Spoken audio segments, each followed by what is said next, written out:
June 3rd regular meeting of the Niagara Falls City Council will come to order. Clerk, please call the roll. Councilmember Collins. Here. Myers. Here. Councilmember Perry. Here. Chairperson Archie. Present. And Councilmember Zajac is He's excused. Thank you, sir. Okay, do the prayer and invocation. Please rise, O God, the Father of us all. We humbly beseech thee in thy wisdom and knowledge to guide and direct the deliberations of this council along the path of truth, justice, and righteousness. So what it decides for the welfare of our citizens may also redound to thy greater honor and glory. Amen. Amen. Pledge allegiance to the flag of the United States of America and to the republic for which it stands, one nation, under God, indivisible, with liberty and justice for all. Can all please be seated?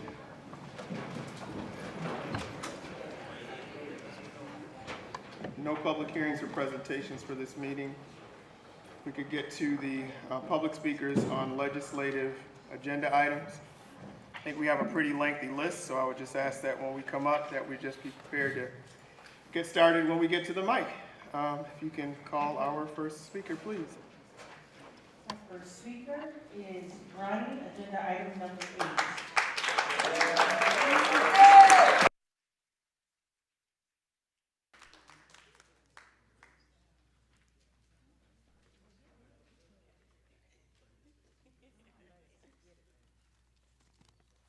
Hello. Tonight I'm asking City Council to slow down and look at us all in the eye before voting on this resolution. Because what is in front of us is not just a routine settlement, it's not just paperwork, and it's not another agenda item. It's about land, power, and public money, and who Niagara Falls is being rebuilt for. The public is being lied to by NFR, Blue Apple, the mayor, and the lawyers. They are saying this land is a donation, but inside the settlement, the city is also agreeing to pay NFR over $4 million connected to the so-called donated property. So I have to ask the obvious question, how is this a donation if taxpayers are paying over $4 million for it? Or is this coming from another source of unaccounted for money? We all know this is not a small technical detail, and it gets even worse. The agreement also states that the city cannot allow certain commercial activity on that donated land if it competes with the data center. So let's be clear on what we, the people, need answered. Are taxpayers paying for the donated land that comes with restrictions? If that's true, then this is not a donation, this is a closed-door deal, and we deserve to know who benefits from any of this. The resolution also approves the digital campus, PUD, roughly 53 acres of land in the heart of our city. Falls Street Data Center Project, the abandonment of public streets, demolition permits, land use, infrastructure, and the future map of Niagara Falls, all tied together into one vote. One vote to settle litigation, one vote to approve the PUD, one vote to move the data center forward, one vote to reshape public land and rights. This is too much power packed into one agenda item without a full explanation. Moving on to the attorneys now. Since 2022, taxpayers have been funding legal battle involving NFR. The mayor claimed that the land never belonged to them, so he said it was the city's land. He said it wasn't transferred correctly 22 years ago. So now I'm asking, how much of our money was spent on the attorneys in this fight? Why did the city council approve the spending? Why is there no checks or balances inside of this administration? And after all that public money was spent, why are we looking at a settlement where NFR gets their way and the city pays them over $4 million? This is not transparency, this is not clarity, this is not public trust. We have watched promise after promise come and go. We've watched land sit, we watched announcements fade into silence. We've watched developers talk about transformation while neighborhoods wait for basic investment, safe streets, clean lots, working infrastructure, and honest communication. And now we're being asked to accept another promise? An unwanted data center, a closed-door settlement, a fake land donation with a $4 million payment all wrapped together like we should just trust you? Truth requires trust. And I already know how this council will vote, but we the people deserve a public breakdown because this is not just about one developer. This is about how Niagara Falls keeps giving away pieces of itself, without the people fully understanding the deal until it's already done. So I'm asking you not to rush this vote until the public has clear answers in plain language. Do not call it a donation if the city pays over $4 million for it. Do not ask us to trust a settlement without records, documentation, and truth, and do not let the future of Niagara Falls be negotiated in legal language and closed doors.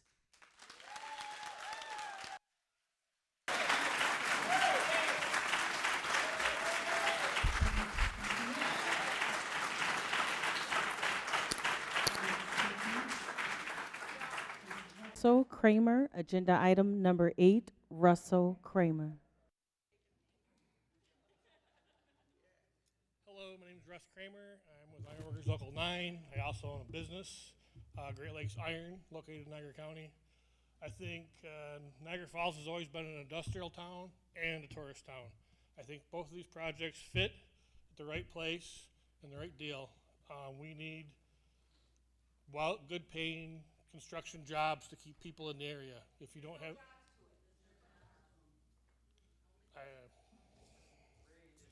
if you need an example, go look at Barker, New York. Thank you.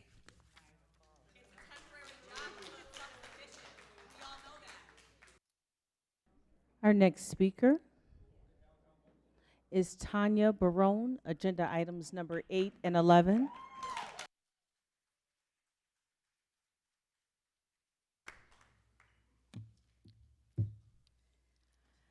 Good evening. So before I start what I had wrote for tonight, I'm going to say that the 907 Falls Street is in pre-foreclosure. I did speak to a couple of you tonight and make you aware of that. The foreclosure filing from 6/26/25 docket TL 311 states that there's a mortgage lien on the property. Good evening. So I'm here tonight because I believe our community is being asked to make decisions with long-term consequences, while many important questions remain unanswered. First, regarding the proposed data center, I want to know more about the environmental and public health impacts and what will happen with the water discharge from the cooling process. It already states in this information that they can discharge as long as it doesn't exceed standards. I want to know what the standards are and who's going to be monitoring that if they're going to be dumping into our river, because millions of gallons, hundreds of millions of gallons of raw sewage is already being discharged. What protections are being put in place regarding electromagnetic fields and electromagnetic interference? What materials will be used in the construction of the facilities to protect both the people and the environment? I'm especially concerned about the close proximity of a data center and a proposed arena. If thousands of residents, visitors, and families are being invited into an area surrounded by major electrical infrastructure, what studies have been conducted to evaluate potential exposure and long-term impacts? If those studies exist, the public deserves to see them, but the truth is there are none. I would ask the City Council whether members have reviewed the letter submitted by Buffalo Niagara Waterkeeper in support of a New York State bill to temporarily put a halt on data centers. And the letter raised serious concerns about environmental impacts, pressure on the power grid, and the consumption of our natural resources, to name a few. Those concerns should not be dismissed. Some will say there is no definitive evidence providing harm. That may be true, but the absence of studies does not automatically mean the absence of risk. Across the country, communities are raising questions about data centers, solar developments, energy consumption, water usage, and environmental impacts. Residents are paying attention, waking up, joining forces to share information, personal experiences, and asking legitimate questions that deserve serious consideration. At the same time, we cannot focus solely on the data center and ignore the other major issue before us, the proposed Centennial Park Arena project. This project will create a financial obligation that extends far beyond today. Construction costs, maintenance costs, operating expenses, debt service, potential infrastructure upgrades will ultimately fall on our taxpayers and future generations. So many residents have already questioned whether the project revenues can realistically support the enormous debt that may be incurred, a huge financial burden and risk to a population that's been steadily declining, facing so many challenges already. Please take into consideration what I've brought to you this evening. Thank you.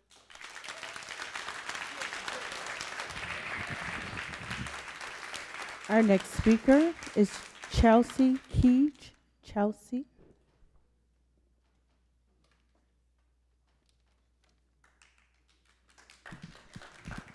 Oops. That's okay. Okay. My name is Chelsea Key, and I'm a resident of Niagara Falls and a teacher at Harry F. Abbott, which sits just under a mile and a half from the location of the proposed data center. Residents who live within a mile of these facilities report nonstop noise due to the constant humming emitted from cooling fans that run day and night. Even when data centers can't be heard, residents report dizziness, nausea, vertigo, motion sickness, and sleep disruption. all a result of infrasound, which are low-sounding vibrations outside of the range of what can be heard by the human ear. Residents in close proximity to a data center in Georgia recently shared that the water pressure in their home is just below a trickle. They conserve water in buckets just to flush their toilets. Their water, once clean and clear, is now filled with brown sludge and sediment. Water usage by data centers in the US is estimated to hit 73 billion gallons annually by 2028. If we were to take that water from the Niagara River alone and direct it to all data centers across America, it would completely dry up the Horseshoe Falls for a full 29 hours per year. These machines require and contaminate a lot of water, and once it's gone, we don't get it back. In addition to these examples, Americans living near data centers have reported drastically heightened cancer and miscarriage rates, white powdery substances on their cars and in their gardens, and noticeable lack of wildlife in their ecosystems. There are new studies suggesting that data centers directly affect climate, raising the temperature by up to 6 degrees within 6 miles of these structures. That being said, if this data center is approved, it is slated to be built in the heart of Niagara Falls, a community that is still recovering from the fallout of the Love Canal disaster, that is ripe with illness from the toxicity of the Goodyear plant, that quite literally encompasses an ever-growing landfill, not to mention the sewage and runoff that's regularly released into our water. What is the plan to support my students and their families who will live within the direct shadow of this facility? How will this help us attract new residents to our city, which has been facing population decline for decades? What will this mean for my colleagues who already feel the weight of a nationwide teacher shortage with an employer who requires residency? What will a data center mean for the value of our homes if we decide we want out? How will this help us promote and maintain tourism, which is already at an all-time low? Who wants to stand witness to one of the most beautiful natural wonders in the world alongside the constant hum and air pollution of a data center? And finally, who benefits from this? This proposal promises 500 permanent jobs, which I find hard to believe. These massive computer centers basically run themselves. It's no surprise that NFR has decided that a data center is finally the best use for this land. We're a prime location, access to an incredible amount of water in an extremely impoverished community. It is imperative that we put our people ahead of NFR's profits. A data center is not a solution for Niagara Falls. It's a detriment to the well-being of our community intended to extract our most precious resource. Do not allow another environmental disaster to leave its mark on our city. Please vote no or agree to table this vote until we're presented with more information. Thank you.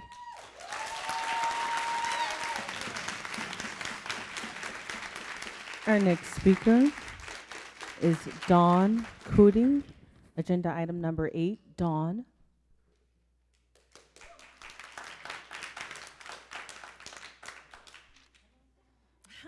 Hi, my name is Dawn Cody, and I have lived, worked, and played in Niagara Falls for over 30 years. Thank you for the opportunity to speak. I'm here to express my concerns regarding the proposed data center in Niagara Falls. Friends and family know me as a fierce water warrior and would expect me to talk about that.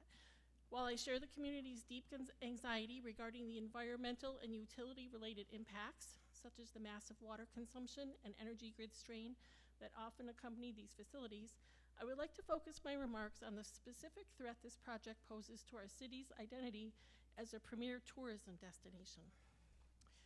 The visual character of a city is its most valuable asset for tourism, particularly in regions defined by natural beauty such as ours. Our city, Niagara Falls, distinguishes itself from the commercialized landscape of our neighbors by offering a more tranquil, natural vista. Introducing a massive, windowless, and high-security industrial campus into this environment creates significant visual pollution. These structures are inherently incompatible to the experience of natural wonder that draws millions of visitors to our city each year. I'm not very good at public speaking. Furthermore, our community is currently working hard to overcome challenges related to urban blight and the perception of abandoned spaces. The introduction of large-scale fortified industrial zones in areas adjacent to tourism corridors can diminish the perceived safety and attractiveness of the entire district. A fenced-off industrial campus will not only disrupt the visual harmony of our natural landscape, but may also exacerbate the very issues of blight and disinvestment we are striving to reverse. These facilities are fortress-like and offer no public engagement, pedestrian connectivity, or aesthetic contribution to the streetscape.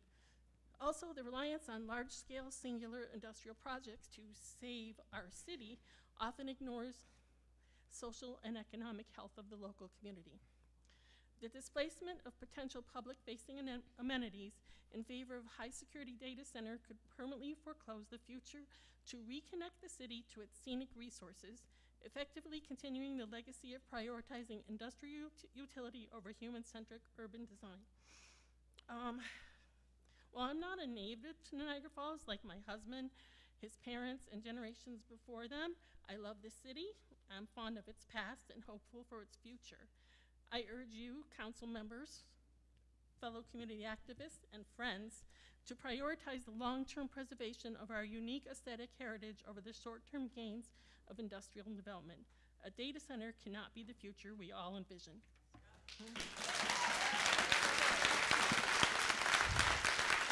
Our next speaker is Jason Wright, agenda item number 8, Jason Wright. Hello, my name is Jason Wright. I am a teacher at the Niagara Falls City School District. I am also a father and a veteran.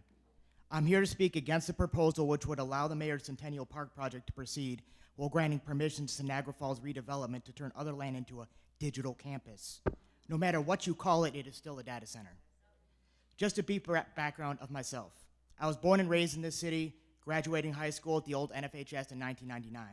I then went out of state and abroad to serve this country for over 8 years. I was honorably discharged, did undergrad at Buffalo State, and then went abroad for several years to Asia and the Middle East to teach. Once I came back in 2021, I did my master's in education and have stayed in Niagara Falls ever since. I very much intend to stay here for the foreseeable future and possibly retire. I think many of us remember the literal hole in the ground when the Aqua Falls project fell through. We also remember the Winter Garden. We also remember the Niagara Hotel, and so on and so forth. This city has had a long history of negative experiences with developers, leading to delays, dilapidations, and disappointment. But that doesn't mean a data center gets an automatic yes. Now, I'm not entirely against data centers in general. AI is a useful tool that has a variety of uses that can support humanity. However, they have a history of being a strain on local resources without providing a significant benefit to the community. How many Niagara Falls residents would find it fair that our power and water bills will go up? That some of our already polluted water sources will become even more so? Wherever data centers go, they bleed the local community for the sake of profits. On top of this, was it ever considered by corporations to use some of the now abandoned industrial sites along Buffalo Avenue and elsewhere? There's already more than 5,000 data centers nationwide. If one were to be built in downtown, it would be an absolute economic albatross over the city and its residents. While short-term construction jobs would be a benefit, historically, data centers do not retain many full-time employees. As a final note, remember that each and every one of you voting, as well as the mayor, are elected officials. Vote for this proposal at your peril. We will have a long memory, especially at the next election. It won't matter what party you're in. Thank you.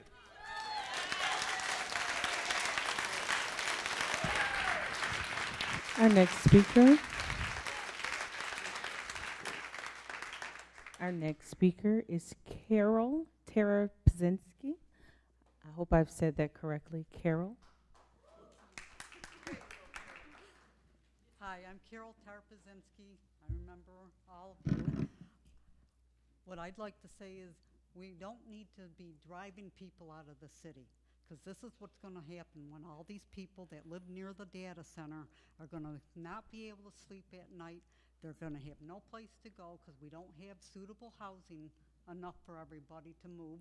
The hotels are going to go out of business because people are going to stay there and say, we can't sleep day or night. They're going to get on social media and say, oh, don't come here because you can't sleep at night. So it's going to end up being a ghost town downtown, just like Main Street and Pine Avenue. So we really need to think this through and have more public input on this, some public meetings that you can establish on your own, and start some kind of public gathering so people can express their concerns, because this is scary. We need to do something right for the city and not drive people out. Thank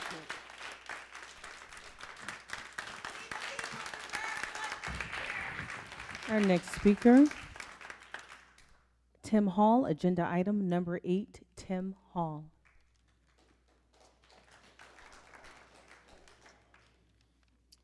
Hello, my name's Tim Hall. I have been a resident of Niagara Falls for 40 years. I am now a retired iron worker out of Local 9. I am the apprentice coordinator there presently. I'm here to express my support for both the projects, Mayor Restano's Centennial Park and the data center. I believe both projects are essential for the city that will create a significant number of jobs for the building trades and provide positive impact on our local economy and workforce. Thank you. Our next speaker is Gerald Skirlin, agenda items number 8 and 11. Whether you're for or against, I fully understand you want to express your opinion, but like, let people speak without an answer. They were polite enough to do that for you. Please give that back. Thank you.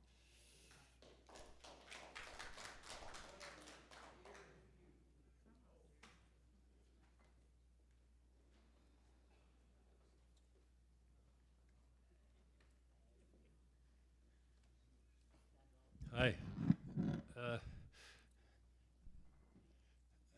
Just want to see who, I'm going to get some booze on this one, so go ahead, start right now. NFR, please vote in favor of the settlement. Items 8 and 11. A hollow wind is a political phenomena that sets up a rapid peak and crisis. The idiomatic remedy for a hollow wind event is to let the wind blow out. And then progress toward solutions.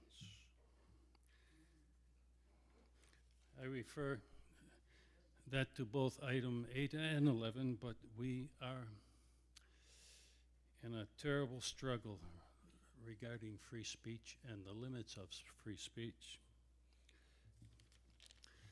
5 minutes doesn't allow for a complete thought. You can't express that a deep thought with 5 minutes. But perhaps some of the reason that the limitation of meetings was directed towards this. The background of a profound national commitment to the principle that debate on public issues should be uninhibited, robust, and wide open, and that it may well include vehement, caustic, and sometimes unpleasantly sharp attacks on government and public officials.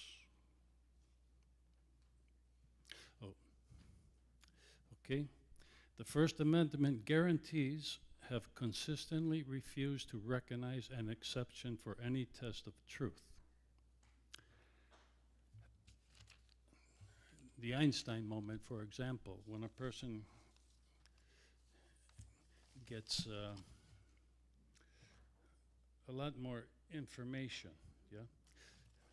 Free speech, it's greater than gold, but behaves equally. It takes 2 steps forward and 1 step backwards. Sorry, I got my papers confused, but so I'm just going to read what we got here. Yeah. You know, if people are coming up here and saying all kinds of crazy things and attacking you personally and everything, and it really gets to your pride, consider it an empty win, because it's a process that we have to go through. This is a process of the politics of the day. Politics is evolutionary.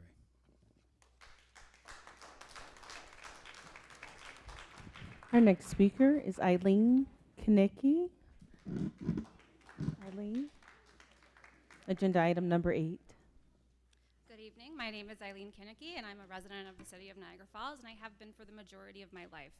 I don't pretend to be an expert about the effect of data centers, but I do know what I'm hearing today, and I am an expert on understanding people in the community and what they truly want for the well-being of their fellow residents. And I'm hearing that loud and clear here today, and I hope that you are as well.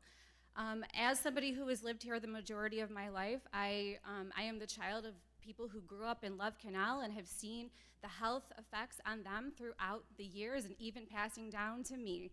As a millennial growing up in Niagara Falls, I watched the downturn of the city because of economic struggles with corrupt businesses, and I think this is another example of that. I drive to work and try to swerve around potholes so I don't have to pay for new tires every month.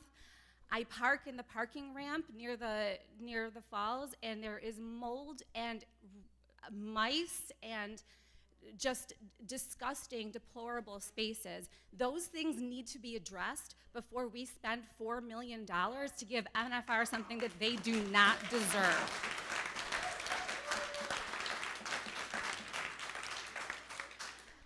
And I can say, as the wife of a teacher and a future teacher myself, and somebody who previously worked for the city of Niagara Falls and had to maintain residency, it is not okay that the only people who want to stay in the city are those who have to stay in the city to keep their jobs. This is my hometown, and I go out and I speak highly of my hometown to the tourists who come into Niagara Falls every day. And I want to be telling the truth. And if I cannot trust the government and the corrupt politicians and businessmen, then I don't feel confident in that. Thank you.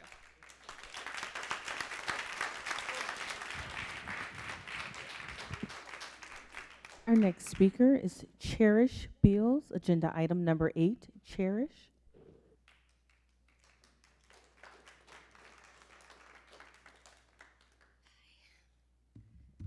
Sorry, I have been frantically drafting my comments. So thank you, first of all, for this time to speak with you. I wish we had more time to talk. Unfortunately, I didn't get a chance to talk with you, Councilmember Perry or Zajac, but I appreciate I appreciate Councilmember Archie and Miles and Colley for the conversation we did have today. We've had less than 24 hours to process all of this. My plea with you tonight is to give the public a fair amount of time to understand this. I know you've all been working hard on this, and that all has had to be behind closed doors while all this getting worked out. But as our representatives, my plea to you is to give us the fair opportunity to ask you questions, to have conversations. I'm grateful for the relationships I have with these three so that I could have that conversation. And I know if I had time, I would have had a conversation with you too. It was just a matter of I ran out of time. And if all of these people in the room had that time too, you couldn't have had all those conversations within the 24 hours we've had. So I plead with you to table this tonight. I'm not saying that I'm for the data center against. I'm not saying I'm for the park or against. I'm saying I'm for the people, I'm for the process, I'm for the city charter, for all of the things that we have in place as safeguards for us as a community, and to follow those. So my understanding as I reviewed the documents, which I did my best to review the 60+ pages of the agreement, to go back to prior public hearings that have been held over a year or so ago, or about a year or so ago. And so I want to just process my understanding of it. 4.23 million or something around that amount, I believe, is to pay for the legal fees, as as Councilmember Colley explained to me, for NFR. They are then donating land, and we are also giving them a PUD and a zoning layer, and skipping the processes of what should normally occur to apply a zoning change and set up that PUD. And that's where I feel like we as the public aren't given a fair shake. I know there was a public hearing last July, and I looked through those documents. And what I found in there was that the representative said at that time that there was no changes to the zoning laws, and this wasn't about setting up a PUD. So I'm not sure how that public hearing equals what we're doing here today. I know I only have 22 seconds and I have so much more to say. I hope that we can learn from history. I did sign up for the good of the community, so I guess I'll continue my speech then. But at the end of the day, what we need is not to repeat history. NFR has been in this city for over 30 years. they agreed to develop the land that they were given, 140 acres, and they haven't done that. And because we didn't set up that contract originally correctly, there's no teeth for that. Let's Thank you, not Ms. make that Beals. same mistake again. Let's just make sure we dot all our i's and cross all of our t's, and be good stewards of this land for these community members that live here. Thank you. Thank you. Our next speaker is Evelyn Wackett, agenda item number 8. Evelyn.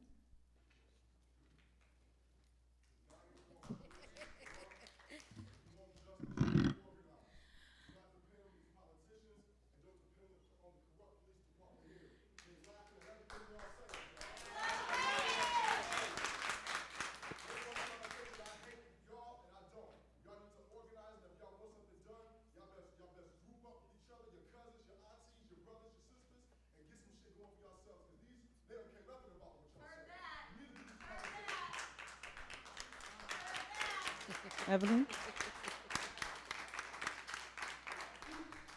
Well, I better put on my glasses. Good evening, everyone. My name is Evelyn Wackett. I'm a resident of the city of Buffalo. I grew up in Niagara County. I'm a New York State certified wildlife rehabber, an ally of the Tonawanda-Seneca Nation, a member of the Clean Air Coalition, a Western New York Rights of Nature advocate, and I'm also the team lead for the Earth Care Animal Ministry at Unity of Buffalo. All too often, we see the same scenario played out across the United States. Non-disclosure agreements and no transparency, and boom, here's a data center. Data centers only employ 30 to 100 people. Data centers consume mass amounts of water and electricity. Even a closed-loop system uses water and discharges PFAS and other heated chemicals into our waterways. This will kill wildlife and damage our drinking water. What about e-waste? Everything that goes into those data centers is going to have to be replaced once every 5 to 10 years. Where does that all go? Into the environment. Data centers create noise and pollution 24/7. The effects on wildlife are still being studied, as this is a new industry and it's expanding rapidly. But as in the case in the town of Alabama, the endangered short-eared owl and other threatened species will see a direct effect as the owl nests on the ground. The vibration from the data center will hamper the owl's ability to hunt, as the owl depends on hearing and sight to hunt prey. Heated discharge water will affect our fish, our amphibians, and other reptiles. We do not need a data center on every corner like Tim Hortons. There are many data centers throughout the United States and New York State, and Virginia is the data center capital of the world, and even they are fighting the data centers. I have been working with the New York State Fights Data Centers Coalition for the last year now. We just descended on Albany on May 13th with the Food and Water Watch, and we are pushing for a 3-year moratorium. I just learned about this data center this morning, so I don't really know the facts for this one, but I have been fighting data centers for some time. And what I want to know is, why are the taxpayers paying multi-billion-dollar companies to build data centers that they don't even want here? I think that's it. No data center. Our next speaker is Deanna Boynton. Deanna, agenda item number 8. Good evening. I am here tonight to urge you to vote no on the approving of NFR settlement package and instead support a motion to postpone. An 88-page agreement that permanently alters the south end of our city, that opens the door for a massive data center complex, cannot be rushed through without transparent public review. The residents of Niagara Falls deserve the time to analyze exactly how the project will impact our electrical grid, our local utility rates, and environmental surroundings, and our natural wonder. A decision this monumental should not be made in the dark or in a hurry. Please give the community a seat at the table. Postpone this vote, let the public read the document, and do not rush into a deal that we cannot undo. Thank you. Our next speaker is Donta Miles, agenda item number 8 and 11. Donta Miles.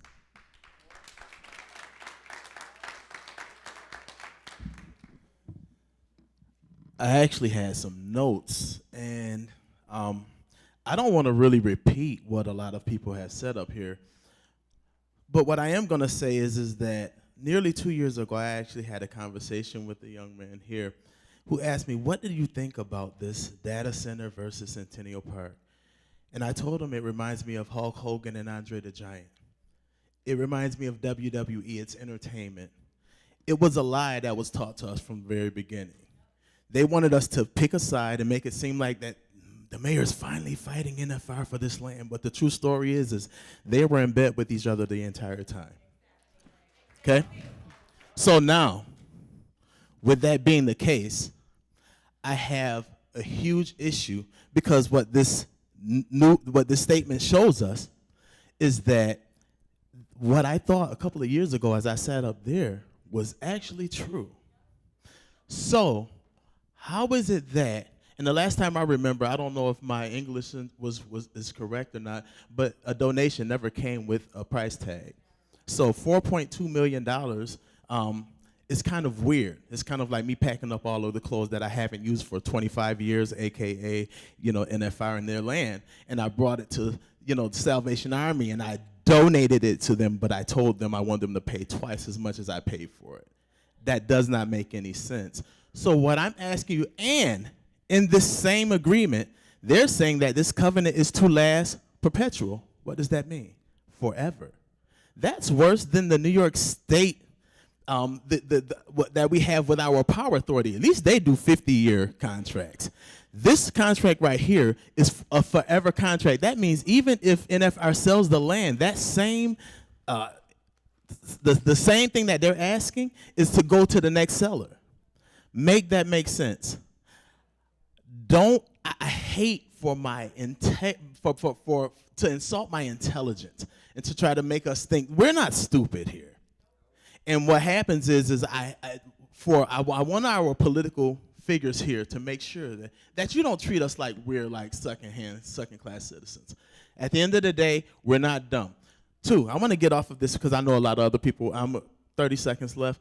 I want to send a shout out to Mr. Cawley because two of you up there decided to take away 2 minutes from our speaking. And it's kind of hard for us. You can tell. We can't really get what we're trying to get everything out in a matter of 3 minutes.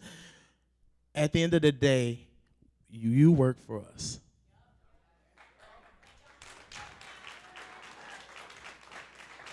And if you choose to not restore what was a standard here for decades before you guys sat yourselves up there, then you don't belong in those seats up there.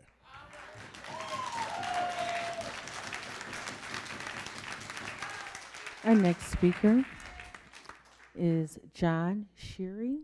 Agenda item number 8, John Sheary. Excuse me if I've mispronounced. Good evening. My name is John Shear. I'm the business manager of IBW Local 237 in Niagara Falls. Our jurisdiction is Niagara and most of Orleans County. I wanted to speak in support of the project, and I can say I just wanted to dispel a couple things. It is a closed loop system, as is the air conditioning in this building. It's not going to be poisoning the water. It's not going to be using a ton of water. My guys are making a great living out at the Somerset plant right now. We've had more work in our area at this time than we've ever had in our history.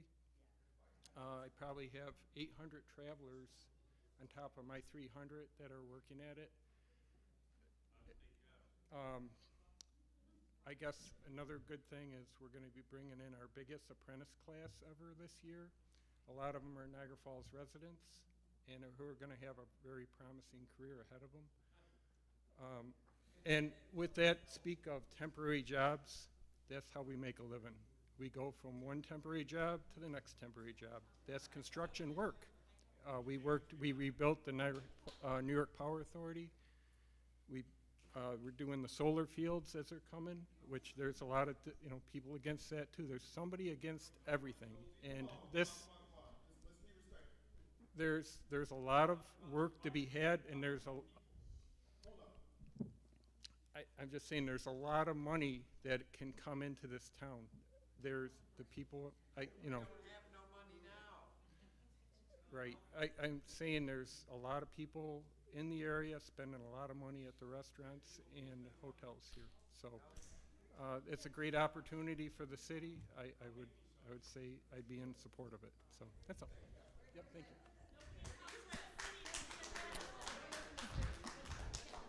Our next speaker, ladies and gentlemen.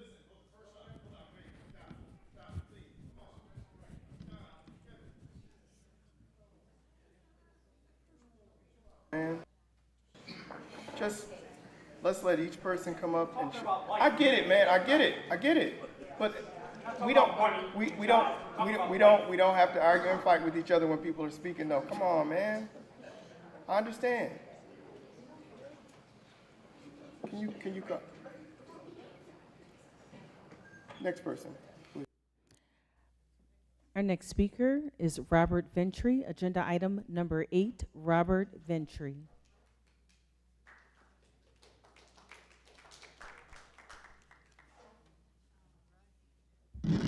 Hello, everyone. Robert Ventry of Niagara Falls. I don't believe this is a good deal for the city. I believe that $4 million can be spent on better things, such as a park in the north end, community centers. Does anybody know where the $4 million is coming from? Because I don't think any of us know. Nobody? I heard it was going to come from casino money. I believe possibly from casino money.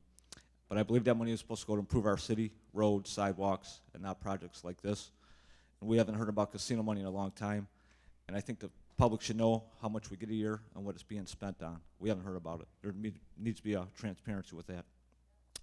And I think the state needs to pass 99H. I think the school board and the people who get their money should get their money and not be spent on this stuff. Also, agenda item 11 is very important for the people. We should never get our time taken, and we should get it back tonight. Thank you.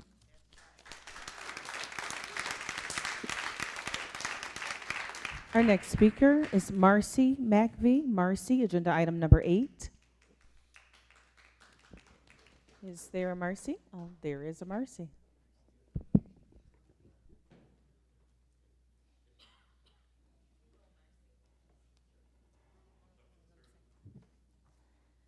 Hi, I'm Marcy McVie.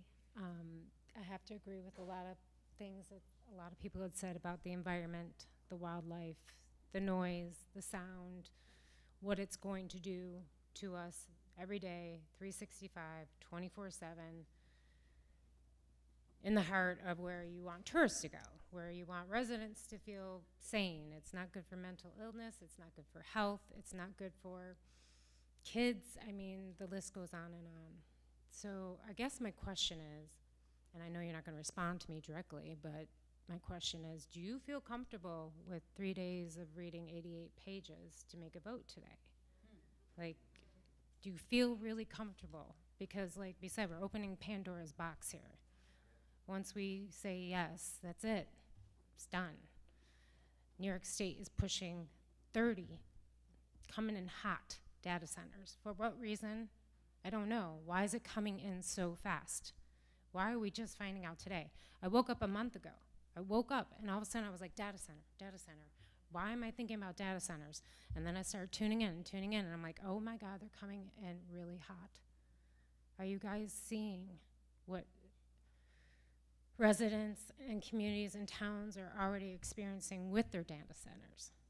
Are you listening to them? Are you seeing what's happening to them? Are you seeing what's happening to the groundwater, the well water? People's neighborhoods flooding because of all the excavation and disruption immediately. Our grid can only handle so much according to legislation. They're not even convinced that we can handle the data centers' electrical need. They want our water, and this is about water rights. Who owns the water? If something happens, a natural disaster or blizzard, it's too cold, who's going to get the electrical and water first? The data center or the hospital or school or the residents? Well, we're paying for it, but they're going to get it first.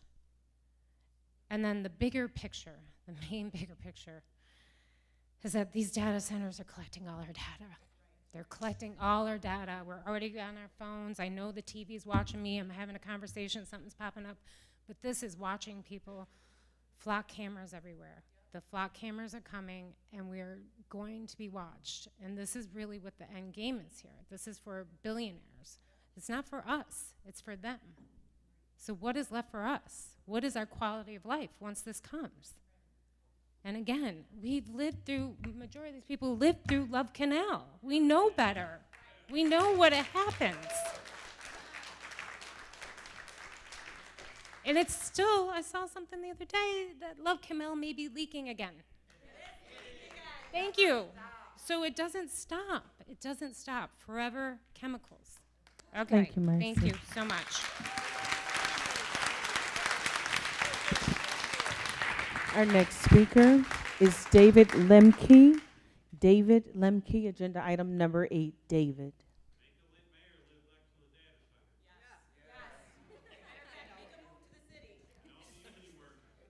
Is there a David? Thank you, David. Hi, my name's David Zupelli.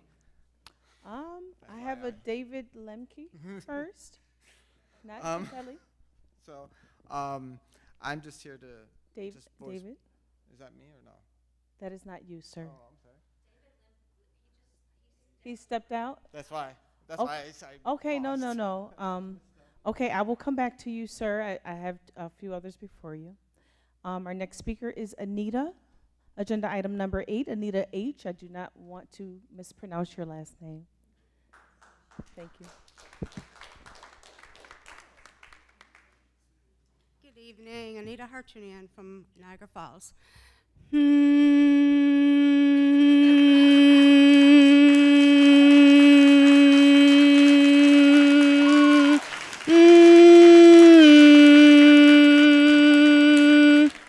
That's an example of tonal sound.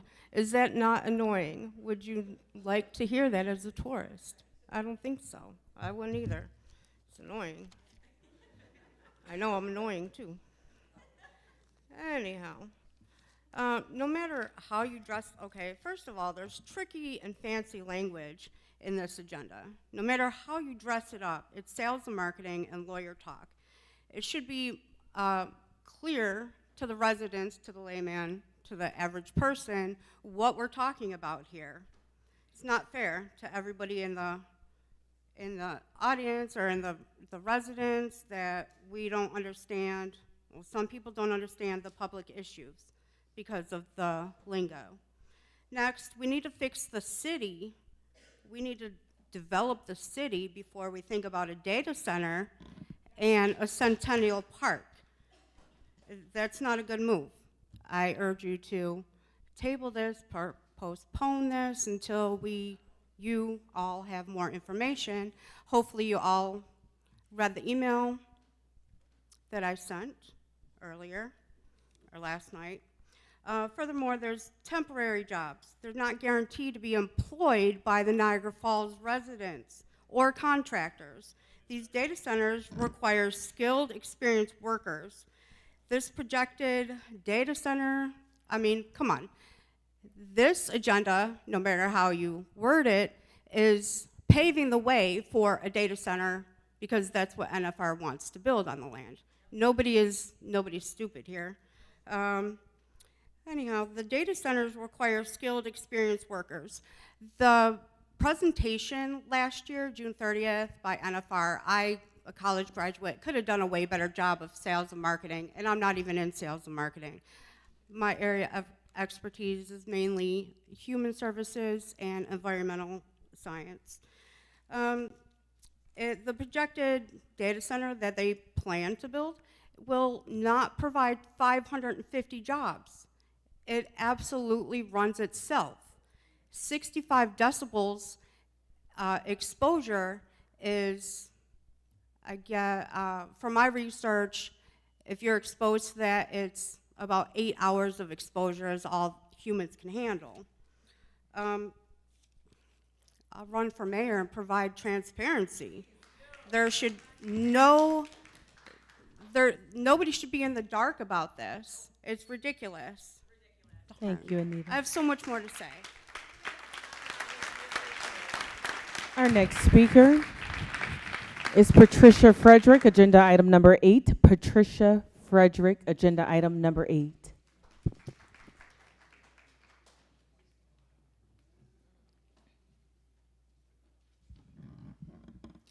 Good evening. My name is Patricia Frederick. I'll be speaking on item number 8. My journey with the High Usage Energy Overlay District Ordinance started in fall of 2021. When I was awakened with a rumbling throughout my house, the noise continued throughout winter and spring. I started contacting my elected officials in November of 2021 with many conversations, emails, and texts. They developed and passed an amendment to the city zoning ordinance, High Usage Overlay District, added the chapter section 1302.2.3 through 1326.6. The amended ordinance covered and addressed all the issues that were brought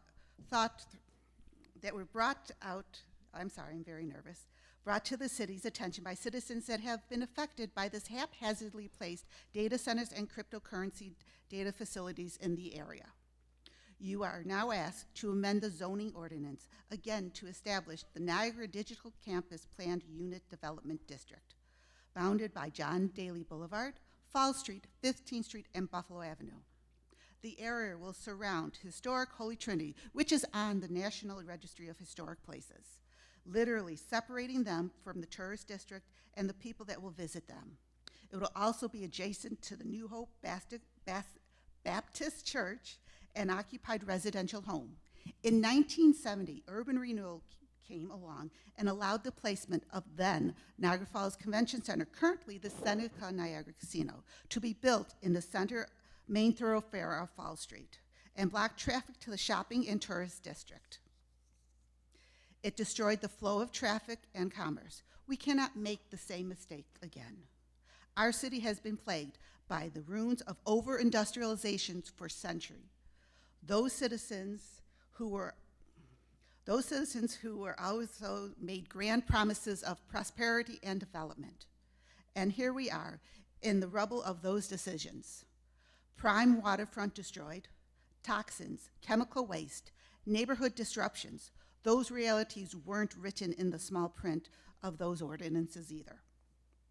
By allowing the approval of this resolution, you are limiting the city and future elected officials to have any say in the reference to the planned unit development area. You'll be giving carte blanche to the one developer to do what they want in the area. You have a multi-million-dollar apartment development planned across the street from this area. Community Missions is asking to put housings in this area. There are many other alternatives that can be on the land.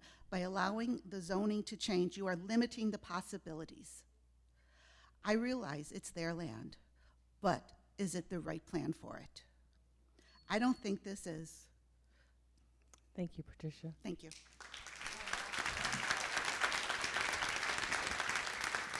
Our next speaker is David Zupelli, agenda item number 8. David.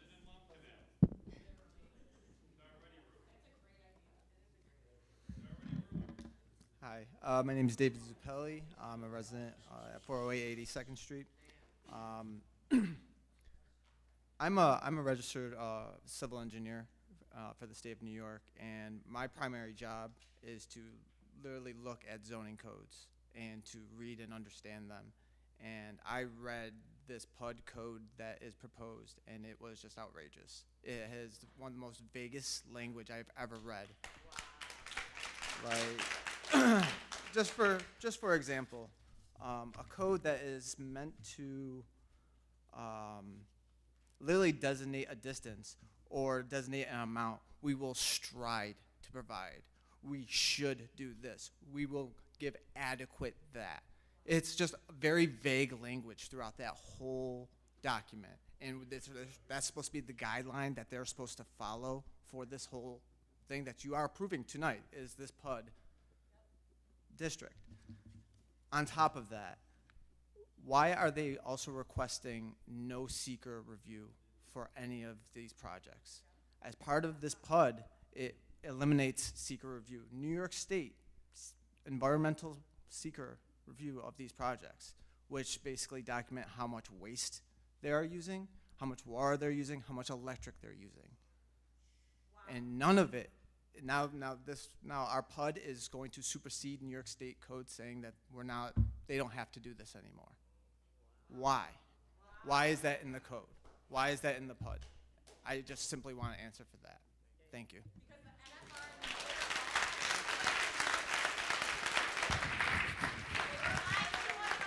Our next speaker is Rocco Strangio, agenda item number 8. Rocco.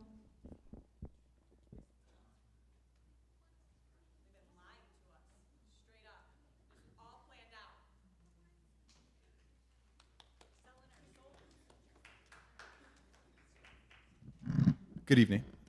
Rocco Strangio, teacher at Niagara Falls High School, run the media department that live streams these meetings. I don't want to really repeat what everyone else has said, but this number 8 would be terrible for the city of Niagara Falls. Not for us. It's really for the future is what it destroys. Our kids and our children's children's. So that's what I'll leave it at. Thank you.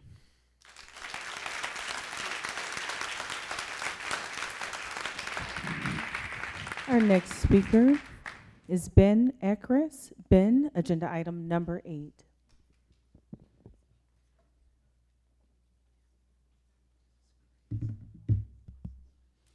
Hello, my name is Benjamin Ekros.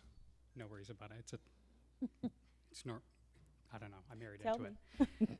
I'd first like to thank the council and the other individuals who have spoken on both sides of the issue. A lot of people have brought up great points, so I'm going to try to speak to what I know.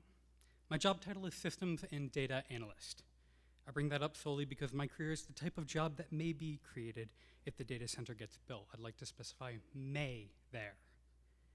The estimated, and again, air quotes around estimated, permanent 550 jobs that NFR has stated will be created will be jobs that are filled by data analysts, computer scientists, and management, if they ever get filled. These are jobs that require advanced degrees. I myself have a master's degree. I need to hold this. I keep losing my spot. These are degrees that are difficult to obtain. They are not common. I ask, who will be filling these positions? Additionally, most of these are jobs that can be done remotely. Due to these factors, these are jobs that will go at best, to people who live in the city of Buffalo. In the worst case scenario, these jobs will be fully remote positions occupied by people who will never step foot in Niagara Falls. Wow. Take it from someone who is on the inside of the technological and analytical industry. You do not want a data center in your city. You do not want to pay the cost that the data center will demand from you, and I'm not talking about the 4.2 million. Other people have talked about that and can do so much better than me. I'm talking about the cost that this data center will demand from you that you cannot yet foresee. They are there. They will take from your environment. I have time. It needs to be asked why NFR is focusing on Niagara Falls. It can be broken down to 3 things: water, electricity, land. Water. Data centers need a constant supply of clean, cool water for cooling down computers. Then they output hot, filthy water, therefore Niagara Falls. Electricity. Data centers need a lot of electricity, and that's not meant like that. No. I'm a good boy. Electricity. Data centers need a lot of electricity, and it's best for them, as a company, if they can find a place that has cheap electricity, therefore Niagara Falls. Land. They need cheap land in abundance, therefore Niagara Falls. I don't need to speak on that. NFR does not want Niagara Falls for her people. NFR wants Niagara Falls because Niagara Falls has cheap resources. I ask the representatives of the people of Niagara Falls to think about the people of Niagara Falls because nobody else will. I'd just like to end this real quick with, I love my job. I go to work every day with a smile on my face. I analyze data like a nerd. With a smile on my face, it is so much fun. It is not the type of job that you want to sell out your water and your electricity and your people for. Thank you, Ben. Thank you.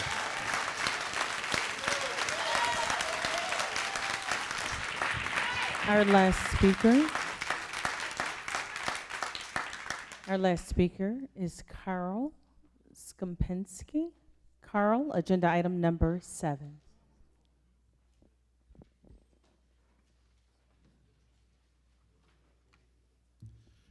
Good afternoon. My name is Carl Skupinski, and I'm a historian, early Niagara historian, mainly in the indigenous British, French period and early American War of 1812 period. I focus most of my research on Portage Road and the history of that road, because that's the road that really opened up America. Before there was Concord, Lexington and Concord, there was Niagara. That precipitated that whole war in Boston. This is a bit of a weird one, so, and I don't have prepared notes because I just found this out within a couple hours ago. I want to speak, I would hope that you would take number 7 and table it until further research can be done, and here's the reason why. There's everybody, or most people know Peter Porter, who is an esteemed resident of Niagara Falls, along with a historian. He wrote many books on the early history of the city. He drew a map of what the city looked like, or what the area looked like in 1805. And one of those maps is illustrated in something called the Old Burying Ground, which was on Portage Road. I found, after about 10 years of research, I found the burying ground, and then I proceeded to Oakland, and I talked to a past executive director, it was Tim, and to ask him if there was any record of this or any movement of remains to Oakland. There was none. In 1877, there were 2 articles written in the Niagara Gazette on this. A young boy named John Risch, who was buried there in 1803. That stone is in Oakwood Cemetery in the office on the 2nd or 3rd floor. So there's a lot of history here, and nobody really knows. I think there's 3 parcels that are under review for zoning. I think one of them is definitely 100% a cemetery. The other 2 may be partial. We never got a chance to examine those. In 1991, the city of Niagara Falls had a project it was called the Mega Mall. It was supposed to be called the Mega Mall. It never happened. All the research historic research they did for that, found that there were a number of sites, including a little small piece where the data center might go, might be a historic ground and needs further review. So what I'm asking is, I'll provide the council with additional information on this, but I would like, it's really important that we don't build on this site until we get further review. Thank you.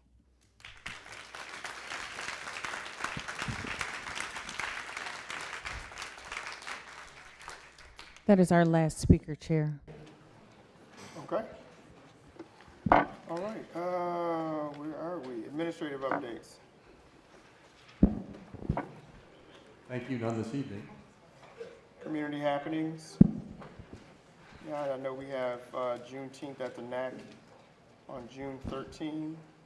There's a parade at 11 a.m. and then folks are meeting at the NAC at noon, from noon to 6 o'clock. And that's on June 13. Testing. Yes? Yes. Juneteenth, June 13, 11 a.m. to 6 p.m. at the NAC. Parade starts at 11. We good? Yeah. All right. Anybody else? June 6th from 11 a.m. to 3 p.m. at the NAC. There's the Art and Health Community Fair. That's at the NAC on Saturday from 11 to 3 on June 6th, Saturday. Okay. All right. Reviewing and adoption of the agenda. We've had our packets Sunday. Is there a motion to accept the agenda as proposed? Mr. Chairman, I make a motion to accept the agenda as proposed. We got second? Okay. Any information, anything? Call the roll. Councilmember Collins? Yes. Councilmember Miles? Yes. Councilmember Perry? Yes. Council Chairperson Archie? Yes. 4 yeas. All right. No review or approval of minutes. Informational items from the clerk.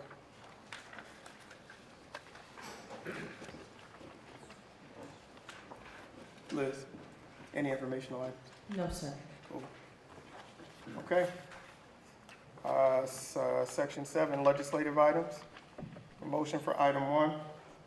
Mr. Chairman, I move the council vote to approve and authorize the mayor to negotiate and enter into an encroachment agreement with Niagara's Crispy Crunchy Fried Chicken LLC to accommodate a seasonal patio on the public sidewalk abutting its restaurant operations at the southeast corner of 310 Rainbow Boulevard as more fully outlined in the mayor's recommendation memo dated May 28, 2026. Is there a second? Second. To not restate the motion again unless a member requests any information. Opposition? You call the roll. Councilmember Collins? You know, if anybody was paying attention to the last council meeting, we had this agenda item, and there were some mistakes on there that should be clarified. Again, just the fire-ready aim is just unacceptable, but I understand what they had to do and what was accounted for. I look forward to working with them. I'm a yes. Councilmember Miles? Yes. Councilmember Perry? Yes. Council Chairperson Archie? That's a yes. 4 yeas. All right, thank you. 4 yeas, motion adopted. Item 2. Mr. Chairman, I move the council to vote to approve and authorize the mayor to enter into an agreement with successful bidder Luckenbacher Enterprises Incorporated to perform the work and services necessary to complete the city's 2026 drainage structure repair and replacement project is more fully outlined in the mayor's recommendation memo dated May 28, 2026. Is there a second? I'll second it. Again, I won't restate the motion unless requested. Is there any information? Opposition? Yes, I oppose this agenda item from using CDBG funds. I rest my opposition. Understood. Noted. You call the roll. Councilmember Collins? That being said, I make a motion to postpone this agenda item until different sources of funding can be found.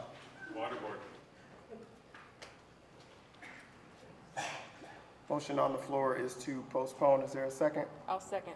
Postpone. Call the roll. Councilmember Collins? Yes.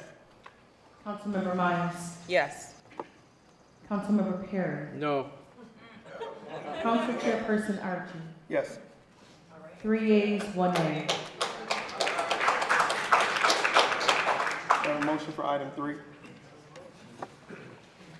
Mr. Chairman, I move the council vote to approve and authorize the mayor to finalize and enter into a collective bargaining agreement with the city's police captains and lieutenants association, which will include all terms of the tentative agreement agreed to by its members as more fully outlined in the mayor's memo dated May 28, 2026. Is there a second? I'll second. I won't repeat the motion unless the member requests information. Opposition? Call the roll. Councilmember Collins? I'm not in opposition. I'm for bargaining. I'm for negotiations. But given the fact that had the full document for maybe a day, I recommend to postpone this until we can further digest the agreement, the tentative agreement. Is there a second on the motion to postpone? I'll second the postponement. Call the roll. Councilmember Collins? Yes. Councilmember Miles? Yes.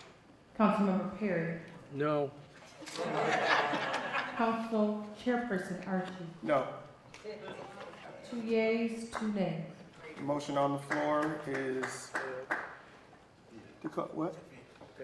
Defeated. No, that was to table. 2 and 2. Oh, yeah, it's defeated. That's a wrap. Excuse me. Yeah? Oh, yeah. Okay. Item 4. What? We gotta vote on that. Well, The it's- motion failed. well, it's a- It was 2-2, it failed. So what are we voting on? Wait a minute. The contract. It's defeated. Okay, excuse me. I got lost for a minute because I'm like, I know what the vote is. The Okay. postponement was defeated. Okay, so let's, to the original motion on the floor. Right. And call the roll. Councilmember Collins? No. Councilmember Miles? It's not fair that we get this on Sunday and we have an entire packet to go through, 2 days, really. I'm not against this agreement, but I need more time. I need to do my due diligence and research, so. Councilmember Perry? You know, I served 30 years in human resources, and when you have negotiating teams, Ladies and when you gentlemen. have negotiating teams that negotiate and tentatively agree to an agreement, it's kind of it's kind of disrespectful to tell them that we're not going to go along with it, especially when we're given the full agreement to study. So I vote to accept it. Council Chairperson Archie? I'm a yes with 2 nays. Excuse me? I'm I'm a sorry. yes. Yes. Thank you. 2 yeas, 2 nays. Motion failed. Okay. Thank you. Motion for item 5. 4. Wait, hold on. Hold on. 4. No, we just did. Oh, excuse me, go ahead. 4. All right, Mr. Chairman. No, it didn't. Item 4. I'm sorry, that was 4. That was 4. There's an error That was for the contract? Which I thought that's what I was looking at. You're telling me no. Yeah, so now we're. Yeah, it's a contract. I know what I'm looking at. Best thing to do is go to the agenda.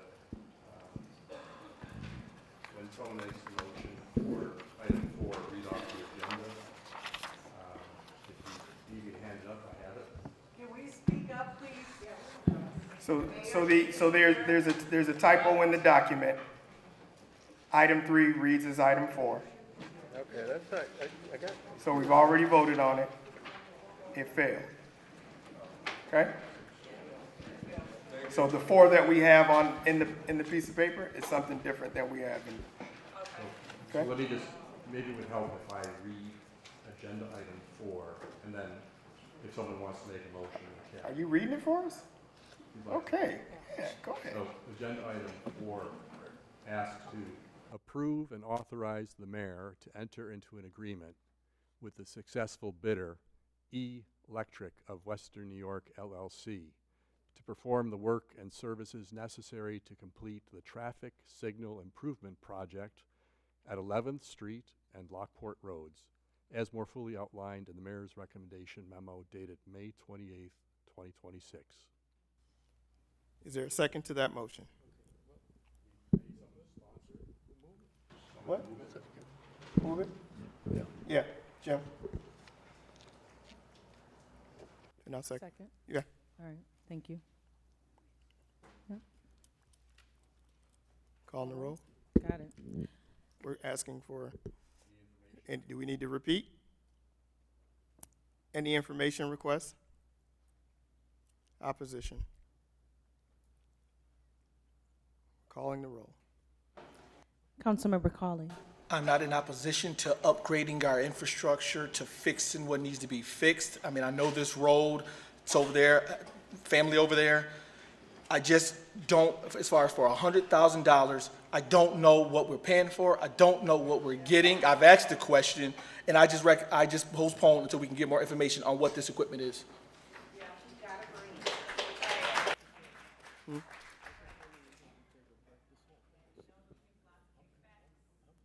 Hold on.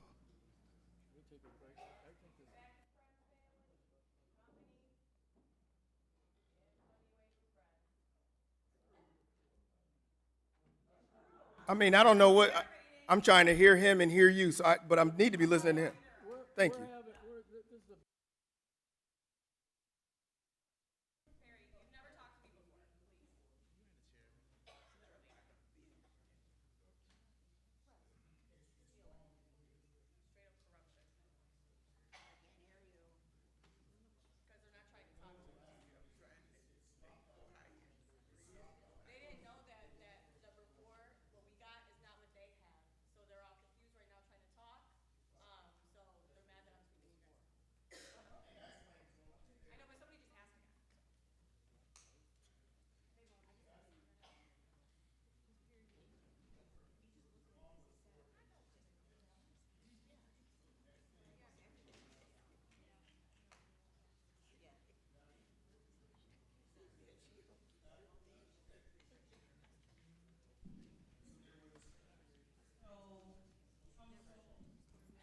there was a motion to postpone. Second in the motion to postpone.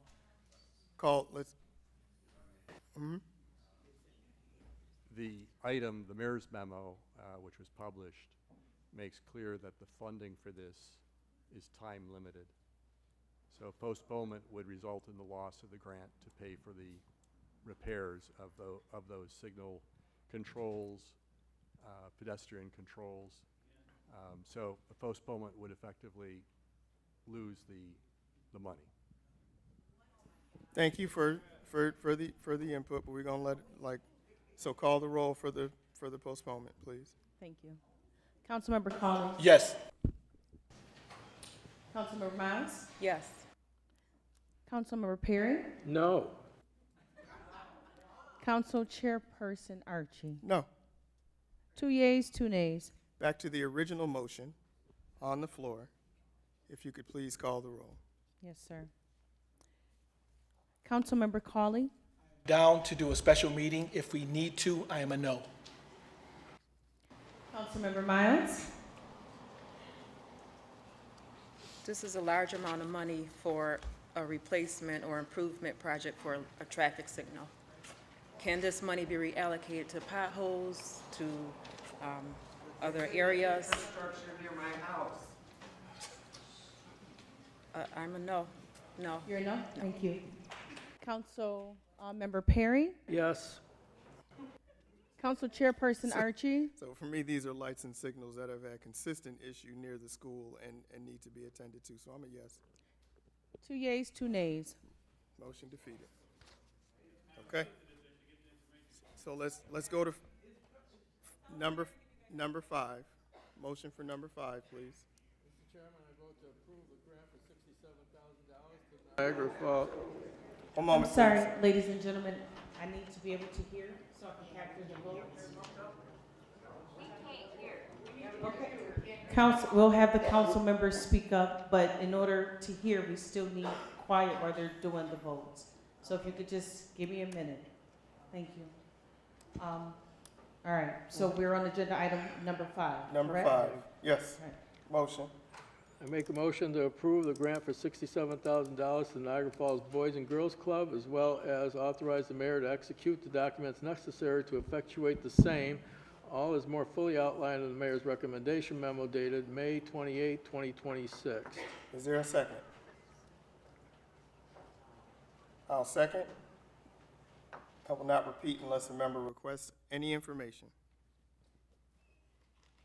Opposition? Call the roll. Councilmember Cawley. I'd like to give credit for Councilmember Miles, Bridget Miles, for sort of spurring this night gym activity and getting it going. And unfortunately, the way it's being done, it could be better, less than stellar as far as the process of getting things done properly, correctly. But if we take this as a template, as a pilot at the Boys and Girls Club and their organization, if they can work out the kinks, work out the smooth transition, work out how everything's going, it's our goal, that it gets stamped out throughout the city in a couple of locations throughout the city. So I'm a yes. Councilmember Miles. I'm going to say yes to this. I started the night gym, bring back night gyms. I'm a little disappointed that we don't have this in other areas throughout the city for equal access and equal opportunities, but I am for the youth, and I say yes. Councilmember Perry. Yes. Council Chairperson Archie. And yes. 4 yeas. 4 yeas, motion adopted. Item 6. Mr. Chairperson, I move that council approve a waiver of city parking fees for the city Rainbow Parking Ramp for the benefit of the Niagara Falls Teachers Union, which will be hosting its annual awards banquet at the Niagara Falls Convention Center on Tuesday, June 16, 2026, as more fully outlined in the mayor's recommendation dated May 28, 2026. Is there a second? Second.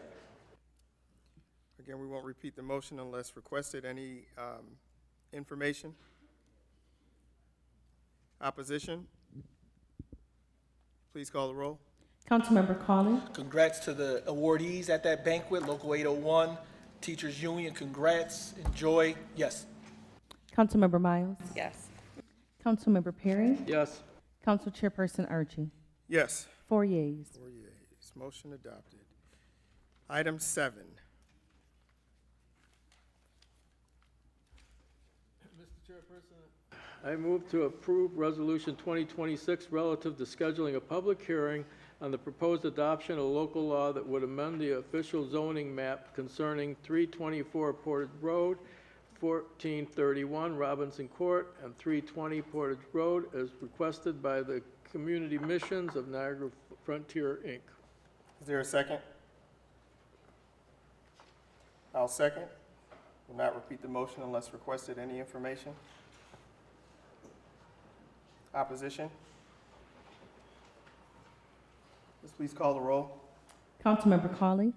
Though I'm not in opposition, I support community missions, the help that they're giving to the families, what they're trying to do. However, I still would like more information to be able to reach and understand the program. Therefore, I make a motion to postpone until the next meeting. Motion on the floor is to postpone. Is there a second? To the information that Mr. Carl talked about, so I would second the postponement. Call the roll.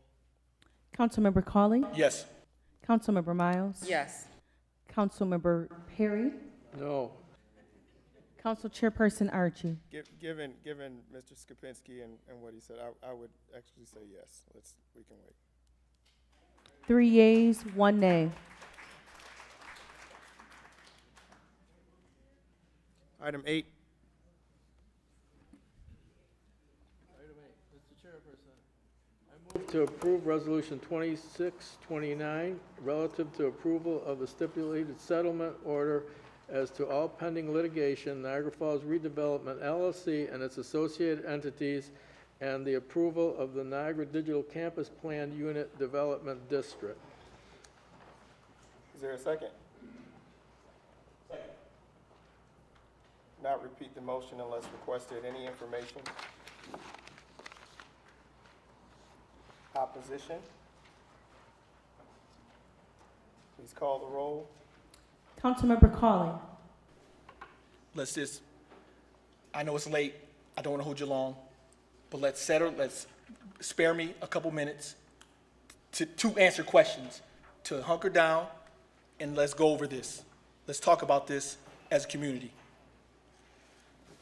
I'm coming to it as a counselor, representative, dedicated to the people, a resident. I live right over there.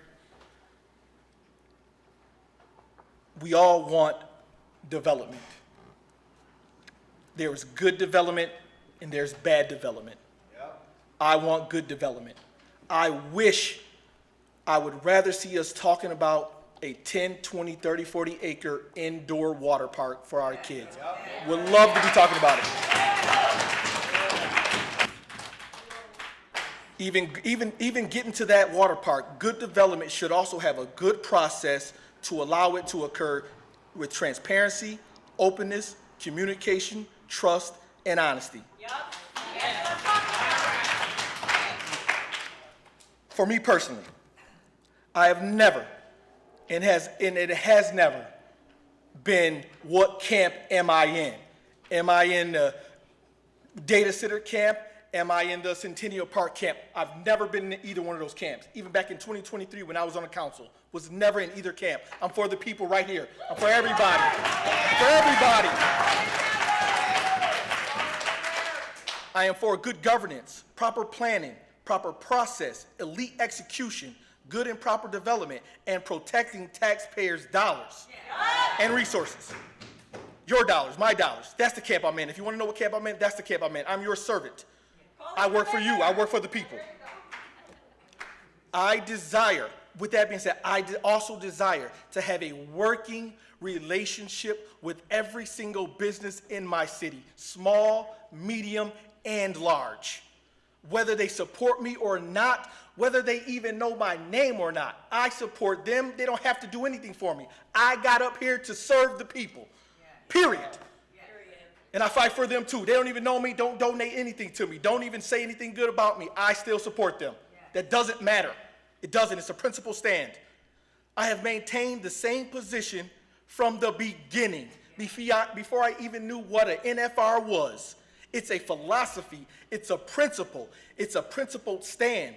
Now, what is that position? Let's go back, ladies and gentlemen, because we got to clear the. We got to move forward. We can't move forward without people knowing what is going on, because it's unacceptable. Again, fire ready aim. We should be planning. We should be doing town halls. I'll come back to that. The moment it was decided to take the land through eminent domain, we the people, the community, were destined to lose. The moment we said that, we were destined to lose. Destined to lose. We were going to lose. It's a hard reality. It's hard. That's a hard pill to swallow. And you're talking about from someone who hates losing and loves winning. The moment we said we want to take their land by eminent domain, we lost, ladies and gentlemen. We lost. Now the goal is how not to lose so much.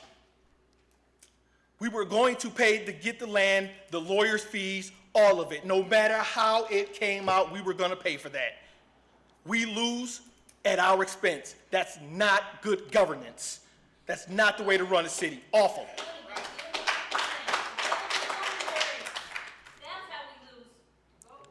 Point taken. Both sides are untrustworthy. Point taken. Point taken. You don't trust either side. I get it. If NFR is but watch this. If NFR is the greedy, harmful boogeyman, the ravenous lion that you think they are, eminent domain put us in the cage. It put us in their claws and their jaws. Well, then why did the mayor do that? I'll leave that question. Why did you do that? I'll leave that question for someone else. Get out of here! Give them 17 million, but don't give them the zoning. That's permanent. That's forever. Ladies and gentlemen, ladies and gentlemen, ladies and gentlemen, When it's time, yeah. Councilmember Cawley. Let him finish. Let him finish.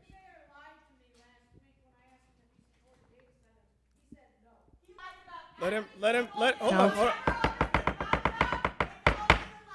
Ronnie, hold up, Ronnie, hold up. Let's let him finish his statement. Let's let him finish his statement. Please and thank you. Known they were working together. It is known. That's a good thing. If it's in a way that's in the best interest of the people. So I'm not for working together, but only if it's in the best interest of the people. So we end up in this eminent domain case. They were working together. Next thing you know, the script is flipped, and we're in the eminent domain. So aside from fighting the eminent domain case, the executive office also started another case to get part of the land we were suing for to be claimed as unlawfully gotten by NFR and was already belonged to us. So we were suing for land that we claim already belongs to us. Make it make sense. A waste of our money. More legal fees, more nonsense, another timeline, another main motion of lawsuits. When I was, add insult to injury, when I was on the council in 2023 as an appointment, we had an offer for 10 acres of land given to us, including the 13th Street Center, and $350,000 per year over 10 years to let the project just run the course to see if it's even, can we do it, to see if, just don't do anything, just let it run. 10 years, $3.5 million, 10 acres of land, 13th Street Center. We get it back. It's in the city hands. That was turned down. He's a piece of shit. Like, for real. And Perry, Jesus. What the hell is going on in this city? Wow. So now. Take the power back. So now, here we are. A judge tells little Timmy to play nice, or else. Yup, he sure does bully everybody. The council has agreed to the $4.2 million number offer that the mayor put up last year, 2025. It's supposed to be for the land, but it may include other fees. It may be for the snakiness. Who knows? I'm with you. Point taken. But $4.2 million tied in a bow. Hopefully, they go back to court. we're done. Is it high? Is it low? Is it just right? Is it this? Is it that? Market assessment was never done, we don't know. Right? So let's get into the land.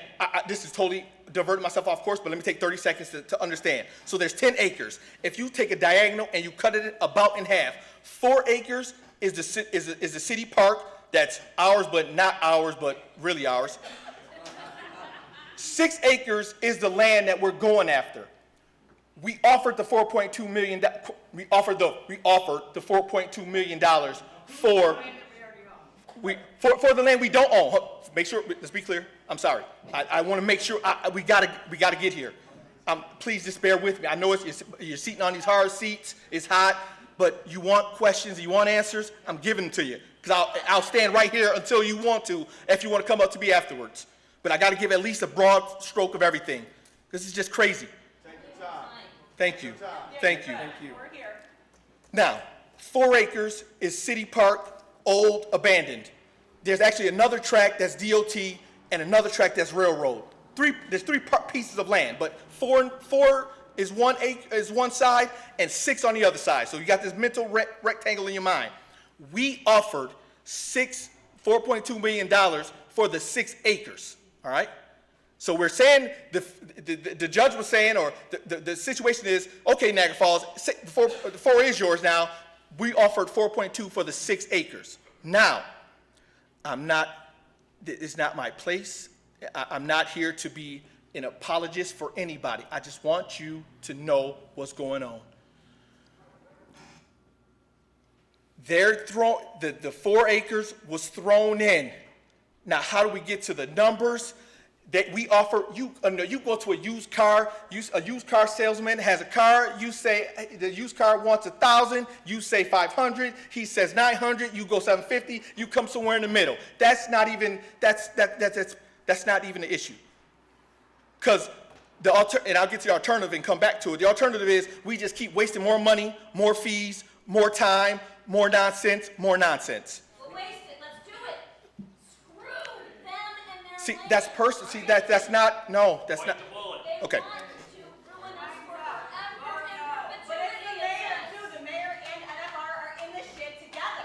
So they're both lying. It's a fucking coup. Okay. Period.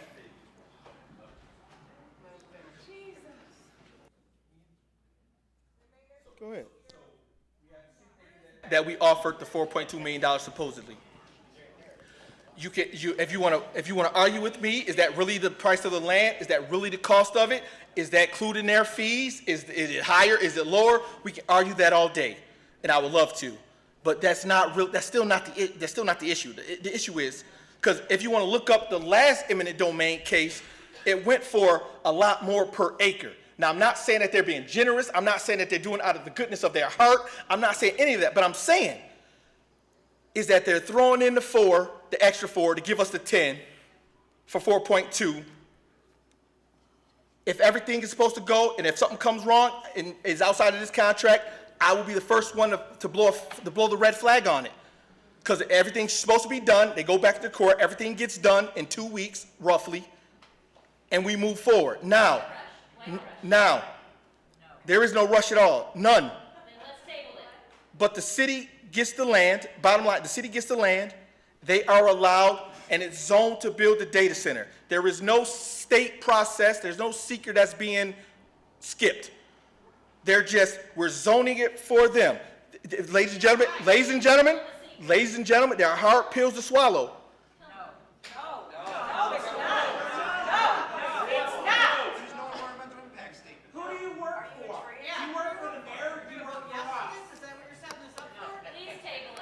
I get it. Ladies and gentlemen, so we can hear. The moment we got in this mess, it was a mess. Already a mess. They're just allowed to, let's understand too what it's saying. We're saying the idea of a data center can be put in. Do they still have to go through environmental? So the number one thing about the data center concerns, according to studies, and I'll leave the name, is the local people are not included. I want you included. I want you included. I want you included. I want you included.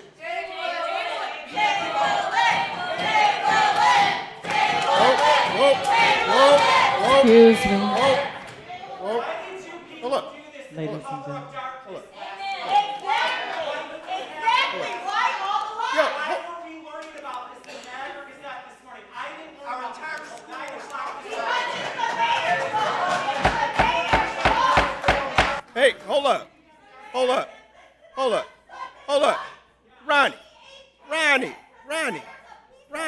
Ronnie. Come on.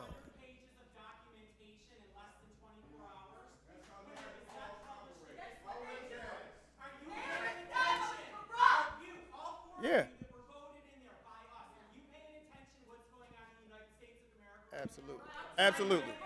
Absolutely. There's a fire going on in this country right now. Yeah. What fire is catching? Don't bring it to Niagara.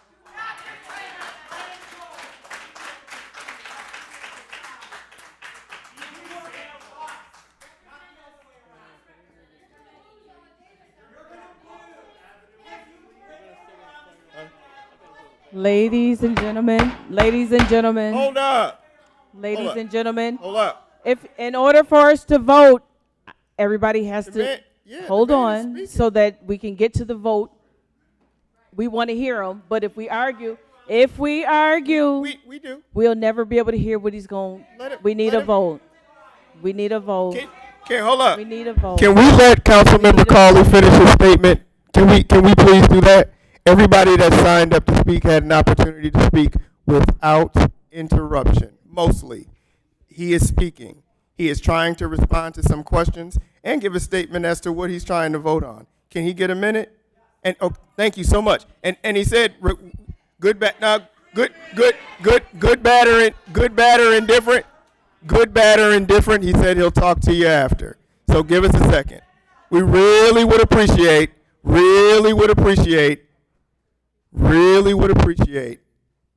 to calm down a little bit. Please, just let him finish. Please, and but he's not. So let's not start that conversation. He's not. So can we, Archie and Perry, nothing. Please don't do that. Councilmember Cawley, please continue.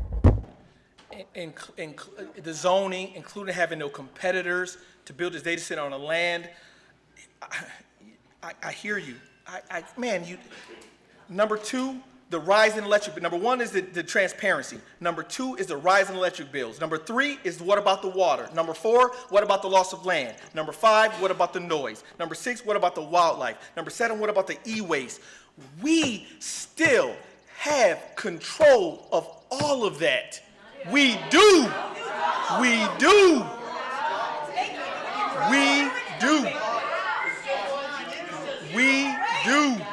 Are the permits?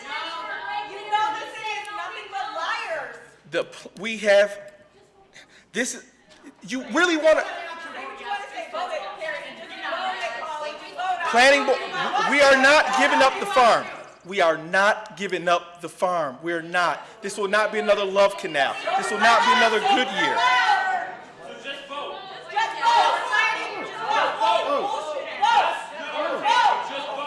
We're gonna vote you right now. Might as well step down. Yes.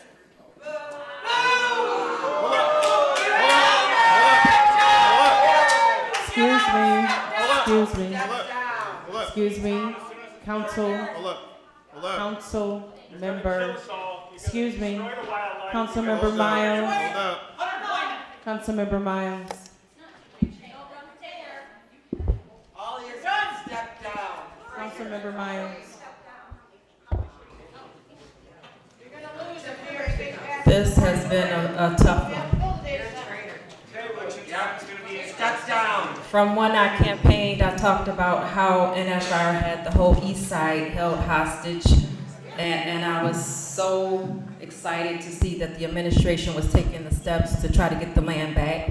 But after being at the table, hearing all the information, speaking to the residents, facts, this is not right.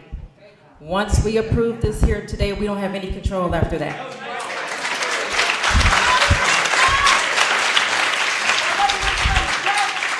We hear people saying, oh, they're never gonna build a data center. We don't know, but once we sign off here, they can do whatever they want. We would never see it. I am 100% against this. If they haven't,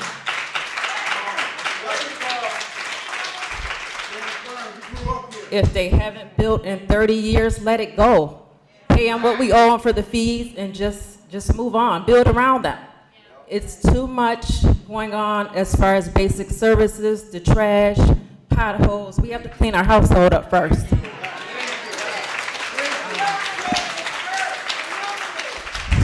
I feel sorry for the residents. I vote no for this.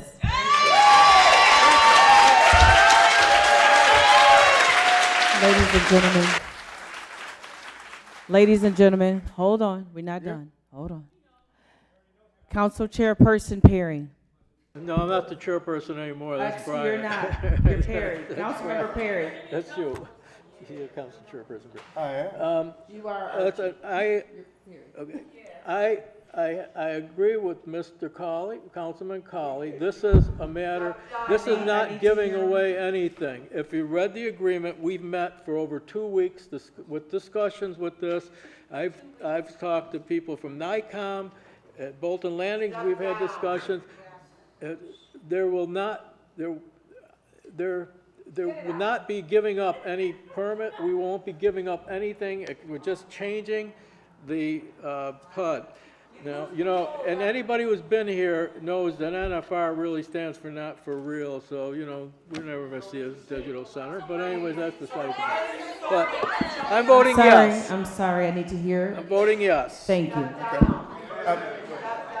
I'm not going to do the whole explanation. Council Chair. I'm a yes. I'm not voting, doing the whole explanation. I am. Yeah. Yes. Yep. Yep. Okay. Okay. Stay around. We can talk about it. Stay around. We can talk about it. Stay around. We can talk about it. Okay. I can't now. I can't now. I did come to your house. Just because I didn't talk to you doesn't mean I didn't come to your house. So, just because I didn't talk to you doesn't mean I didn't come to your house. Chair. So be easy. Chair. Be easy. I wasn't talking to you. Kevin. Chair, can we recess for a minute? Can we recess for a second? Can we recess for a second? 5 minutes. Recess for what? Clear them out. You don't need a recess. We're fine. Okay. We're fine. We're fine. We're fine. I need a.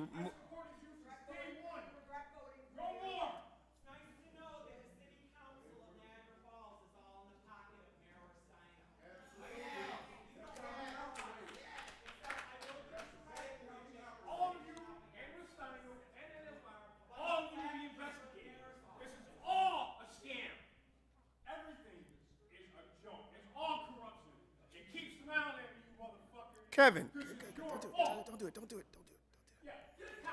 Come on, stop. Stop. Kevin, don't do that. Don't do that. Don't do that. Don't do that.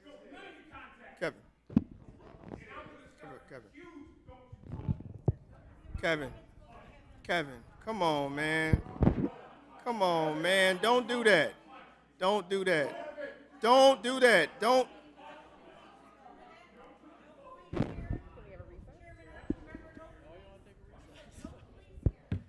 And you see, 5-minute recess.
None.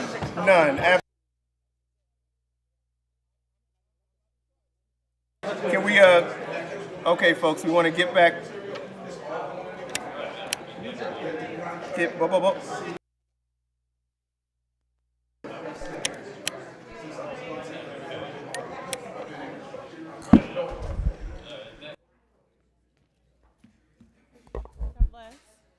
This thing isn't working, so we want to get back to it.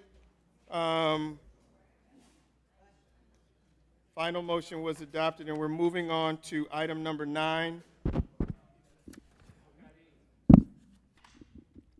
sorry, number 8 passed. Yes, it did. That's okay. Number 9. Yep.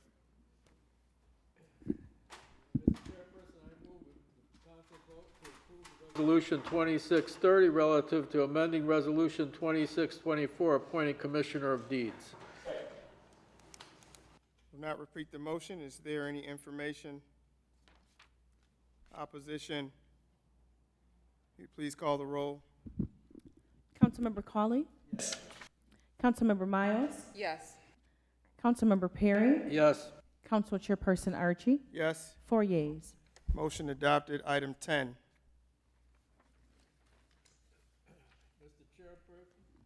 I approve Resolution 2631 relative to appointing Climate Smart Committee Task Force members. Is there a second? Again, I will not repeat the motion. Any information? Opposition? Call the roll. Councilmember Cawley? Yes. Councilmember Miles? Yes. Councilmember Perry? Yes. Council Chairperson Archie? Yes. 4 yeas. Item 11. Have a motion?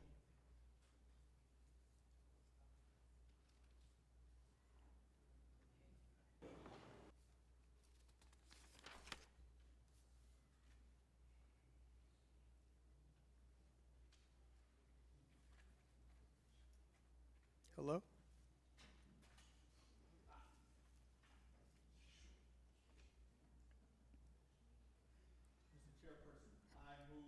Council vote to approve Resolution 2026-32 relative to restoring the public comment time limit to 5 minutes at city council meetings. Is there a second?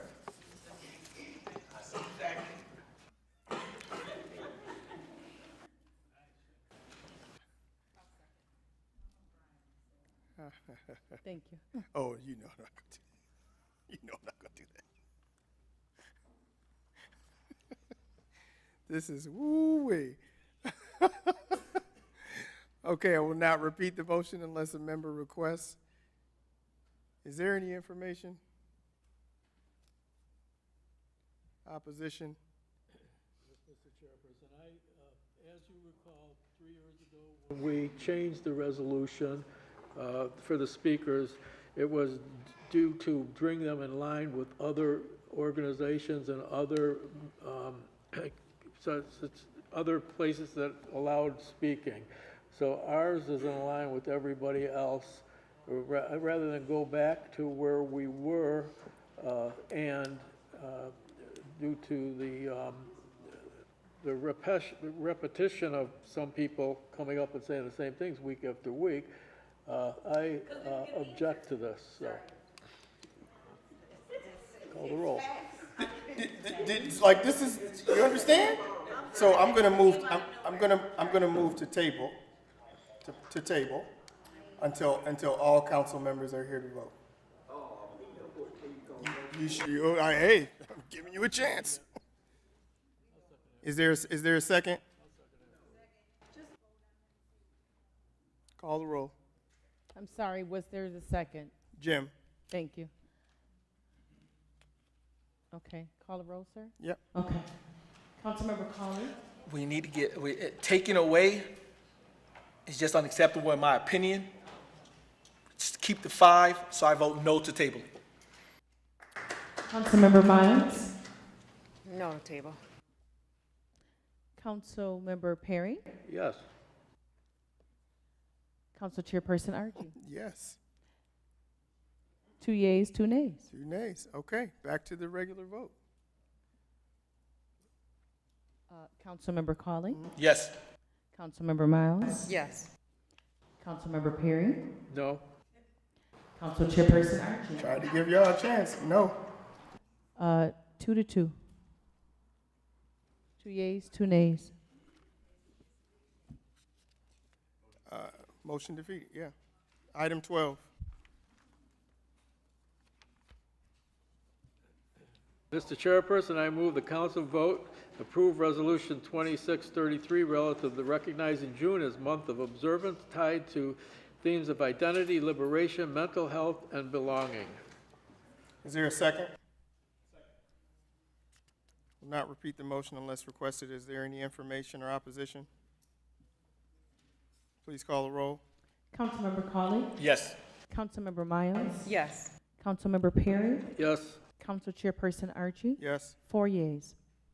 4 yeas, motion adopted. And item 13.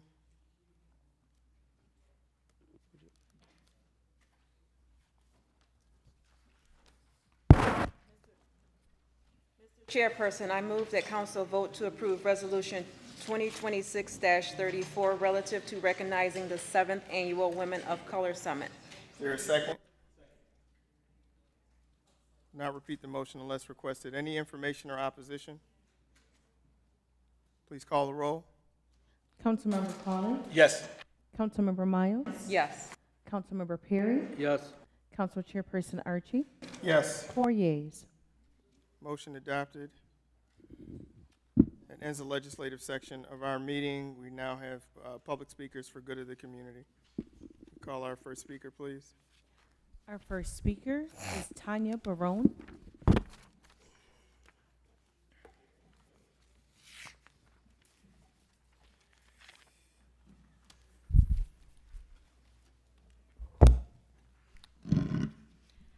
I have no more energy left. It's been completely drained. My soul hurts tonight.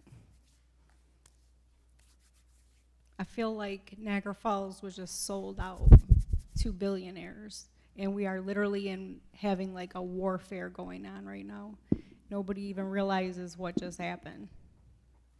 I mean, some of us are awake, we understand.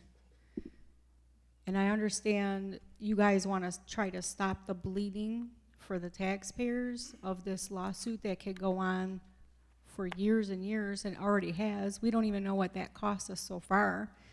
We still don't know really where the $4 million we're going to come up with to pay for this agreement that we just voted on this evening. Sad. And then we don't even have a voice for 5 minutes. And then you wonder why people are angry. We don't have any answers week to week.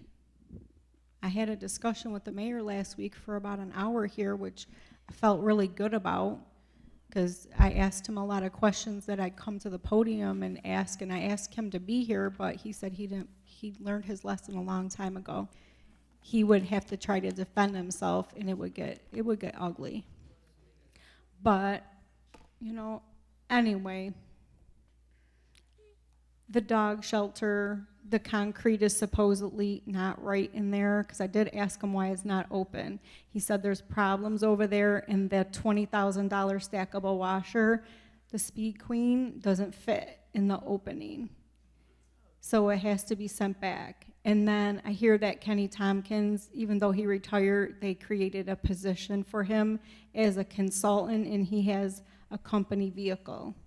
And he's handling the $8 million project and the dog shelter. This is beyond disgusting and corruption like I've never seen before. You can't say that we didn't try to tell you, and obviously we know who's for the people and who's not for the people. We just want to have a voice, and we're not being heard. And you can see that is very clear tonight. It's disappointing. And all the police are back. We thought that was only when Mr. Perry was chairman, but you know, they knew it was some hot agenda items tonight where the people were going to finally show up. and they were trying to let their voices be heard, and it was completely ignored. I'm done. I apologize too to the mayor for getting out of control, because I'm sick of him, and he really makes me aggravated with his weekly addresses. But I got to tell him, and I got to also apologize, and I apologize to Brian for getting riled up, but now I just don't have no more left. So you got your way. I'm quiet, I'm calm, but I'm disappointed. Okay. Our next speaker is Mr. Gerald Skirlin. Gerald? All right, he has left the building. Our next speaker is Carol Tarpasinski. Carol?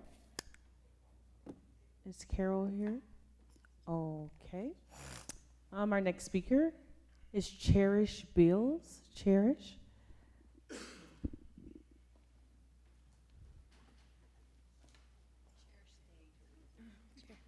Cherish is still here. She'll always be here. I would like to plead with you to think about next steps. You've stated that this is not, according to Councilmember Colley, that this is not the end and we haven't lost control. Can we do another moratorium on data centers? What are our options? Like, let's go back, let's think about this. We haven't given hope up on you completely, please. We plead with you, please. Don't let them do this to us. I'm going to now finish my comments because 3 minutes wasn't enough time, and I think I can get it in these 3 minutes. If I had only had 5 minutes. I also understand, and please correct me if I'm wrong, that a market assessment of the property that was won via eminent domain was not done as part of the mediation process. I'd like to understand why. When NFR turned down the city, or the offer the city made, a fair market assessment wasn't ordered. Why?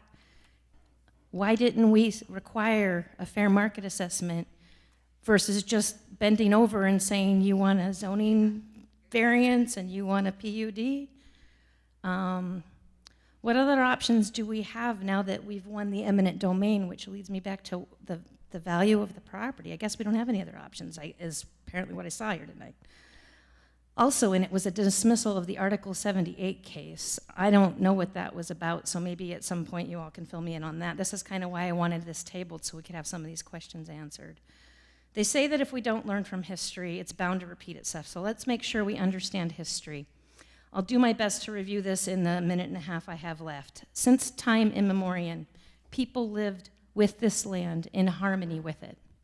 Then the Europeans came, and within the last 200 years, the land in this city and its resources have been commodified, and the residents in this city have been the ones to pay the price. It started with the mills built on the edge of the gorge, devastating the beauty and the quality of this land. Next came electricity, which led to an industrial gold rush, resulting in pollution, including the impacts of refining 80% of the uranium used for the Manhattan Project. Love Canal came next. Don't need to talk about that. 175 Tuscarora Nation members lost their land. It was taken from them when it was flooded by that hydroelectric power plant that's going to be powering that data center. Then came urban renewal. We don't need to talk about that. You all know enough about that. Then came NFR, who in exchange for promises of hundreds of millions of dollars of development obtained around 140 acres in this city over 30 years ago, including the turtle. About the same time, Howard Milstein, the billionaire owner of NFR, tried to purchase the Washington Commanders NFL team for an amount greater than any other NFL franchise had ever been offered.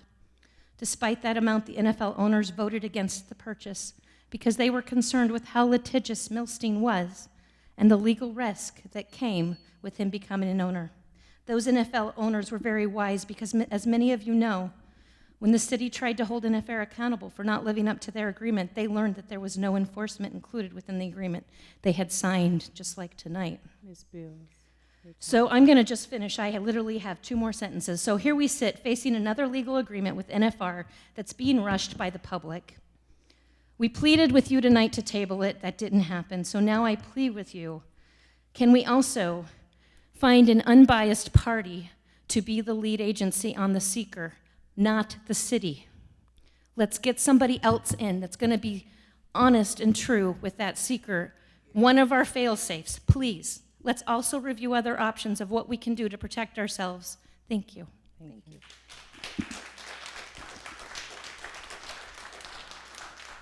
Our next speaker is Mr. John Gordon. John.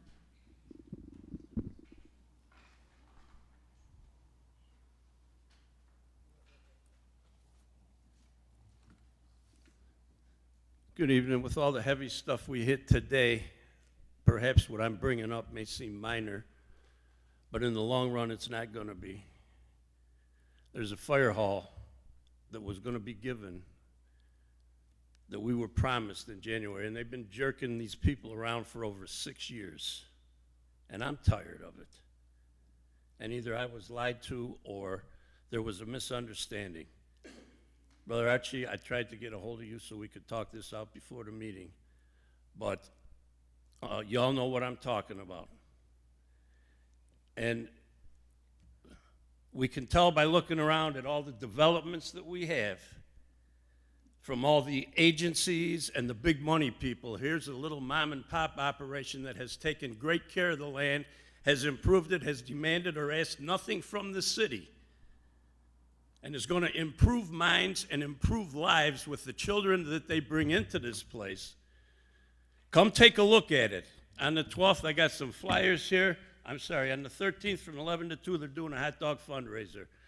If it's not considered a bribe, I'll buy each of you a hot dog to come out and look at it and see what this is doing and how you're just disgracefully ignoring it and not making it a part of what you promised to do. And then on top of that, because I'm running out of time here, residency. I've heard about it. I understand there's a law on it. I talked to the corporation council, I talked to the councilman, and I speak to the mayor's office from here right now, and I want an answer as to whether there is residency. If there is a law, you ask for respect. How can we respect you when you don't enforce the laws that are on the books or abide by them? If you don't like the law, change it, protest it, but until it's changed, it needs to be obeyed. Is there a penalty for what's going on with this non-residency with Mr. Restaino? And if not, why is it not being enforced? Why hasn't it been dealt with? I would like an answer by the next council meeting, or I'll set up a special council meeting, because I believe we deserve, in this city, we deserve to have the law that you ask us to respect respected by you. Thank you. I ain't gonna hurt nobody. I'll take those, Mr. Gordon. Thank you. Our next speaker is Donta Miles. Donta.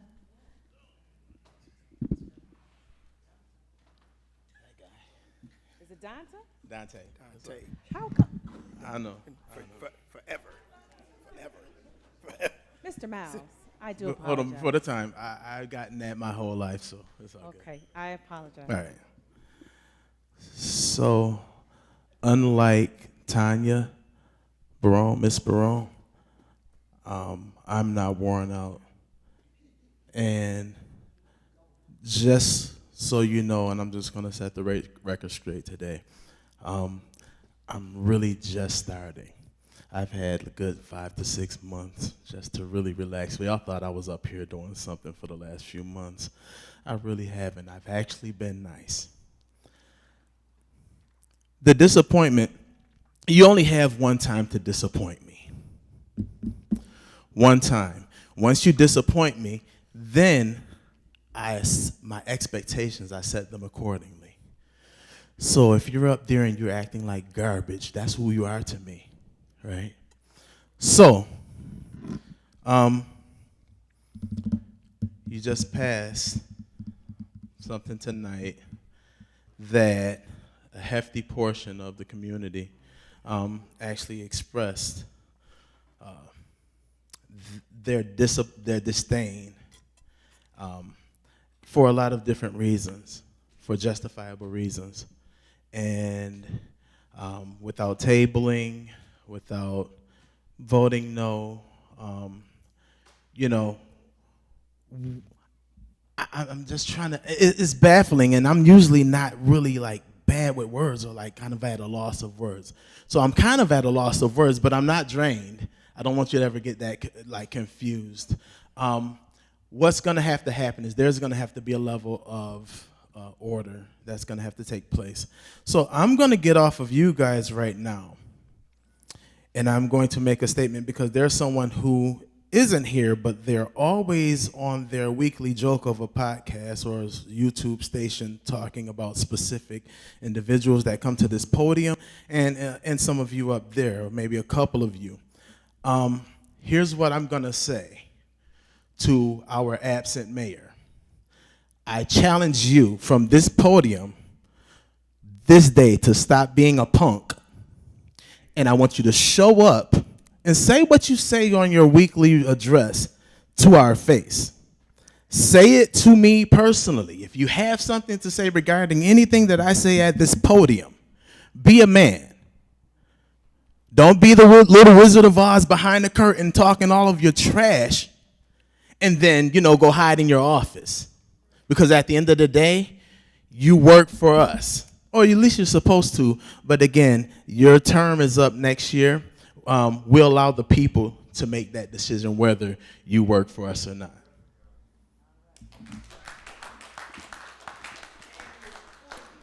Our next speaker is Robert Ventry. Robert.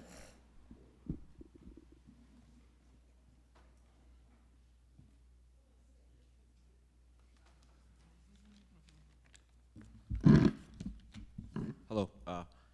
Hello again. Robert Ventry of Niagara Falls. Since the last time I talked to us about potholes, I believe the city has been doing a nice job filling them. Some people might disagree with that, but one of the roads that has been forgotten is the road that leads to Goat Island, First Street. Not sure if it's a state road or a city road, but the whole street is in terrible condition. People come from all over the world, and they got to hit all them potholes to go see the falls. That's terrible. It should be fixed tomorrow. The whole street should be repaved from Niagara Street right to the bridge, and around the turn circle. But $4 million could have went a long way to repave that. Who knows where it would come from? I don't know either.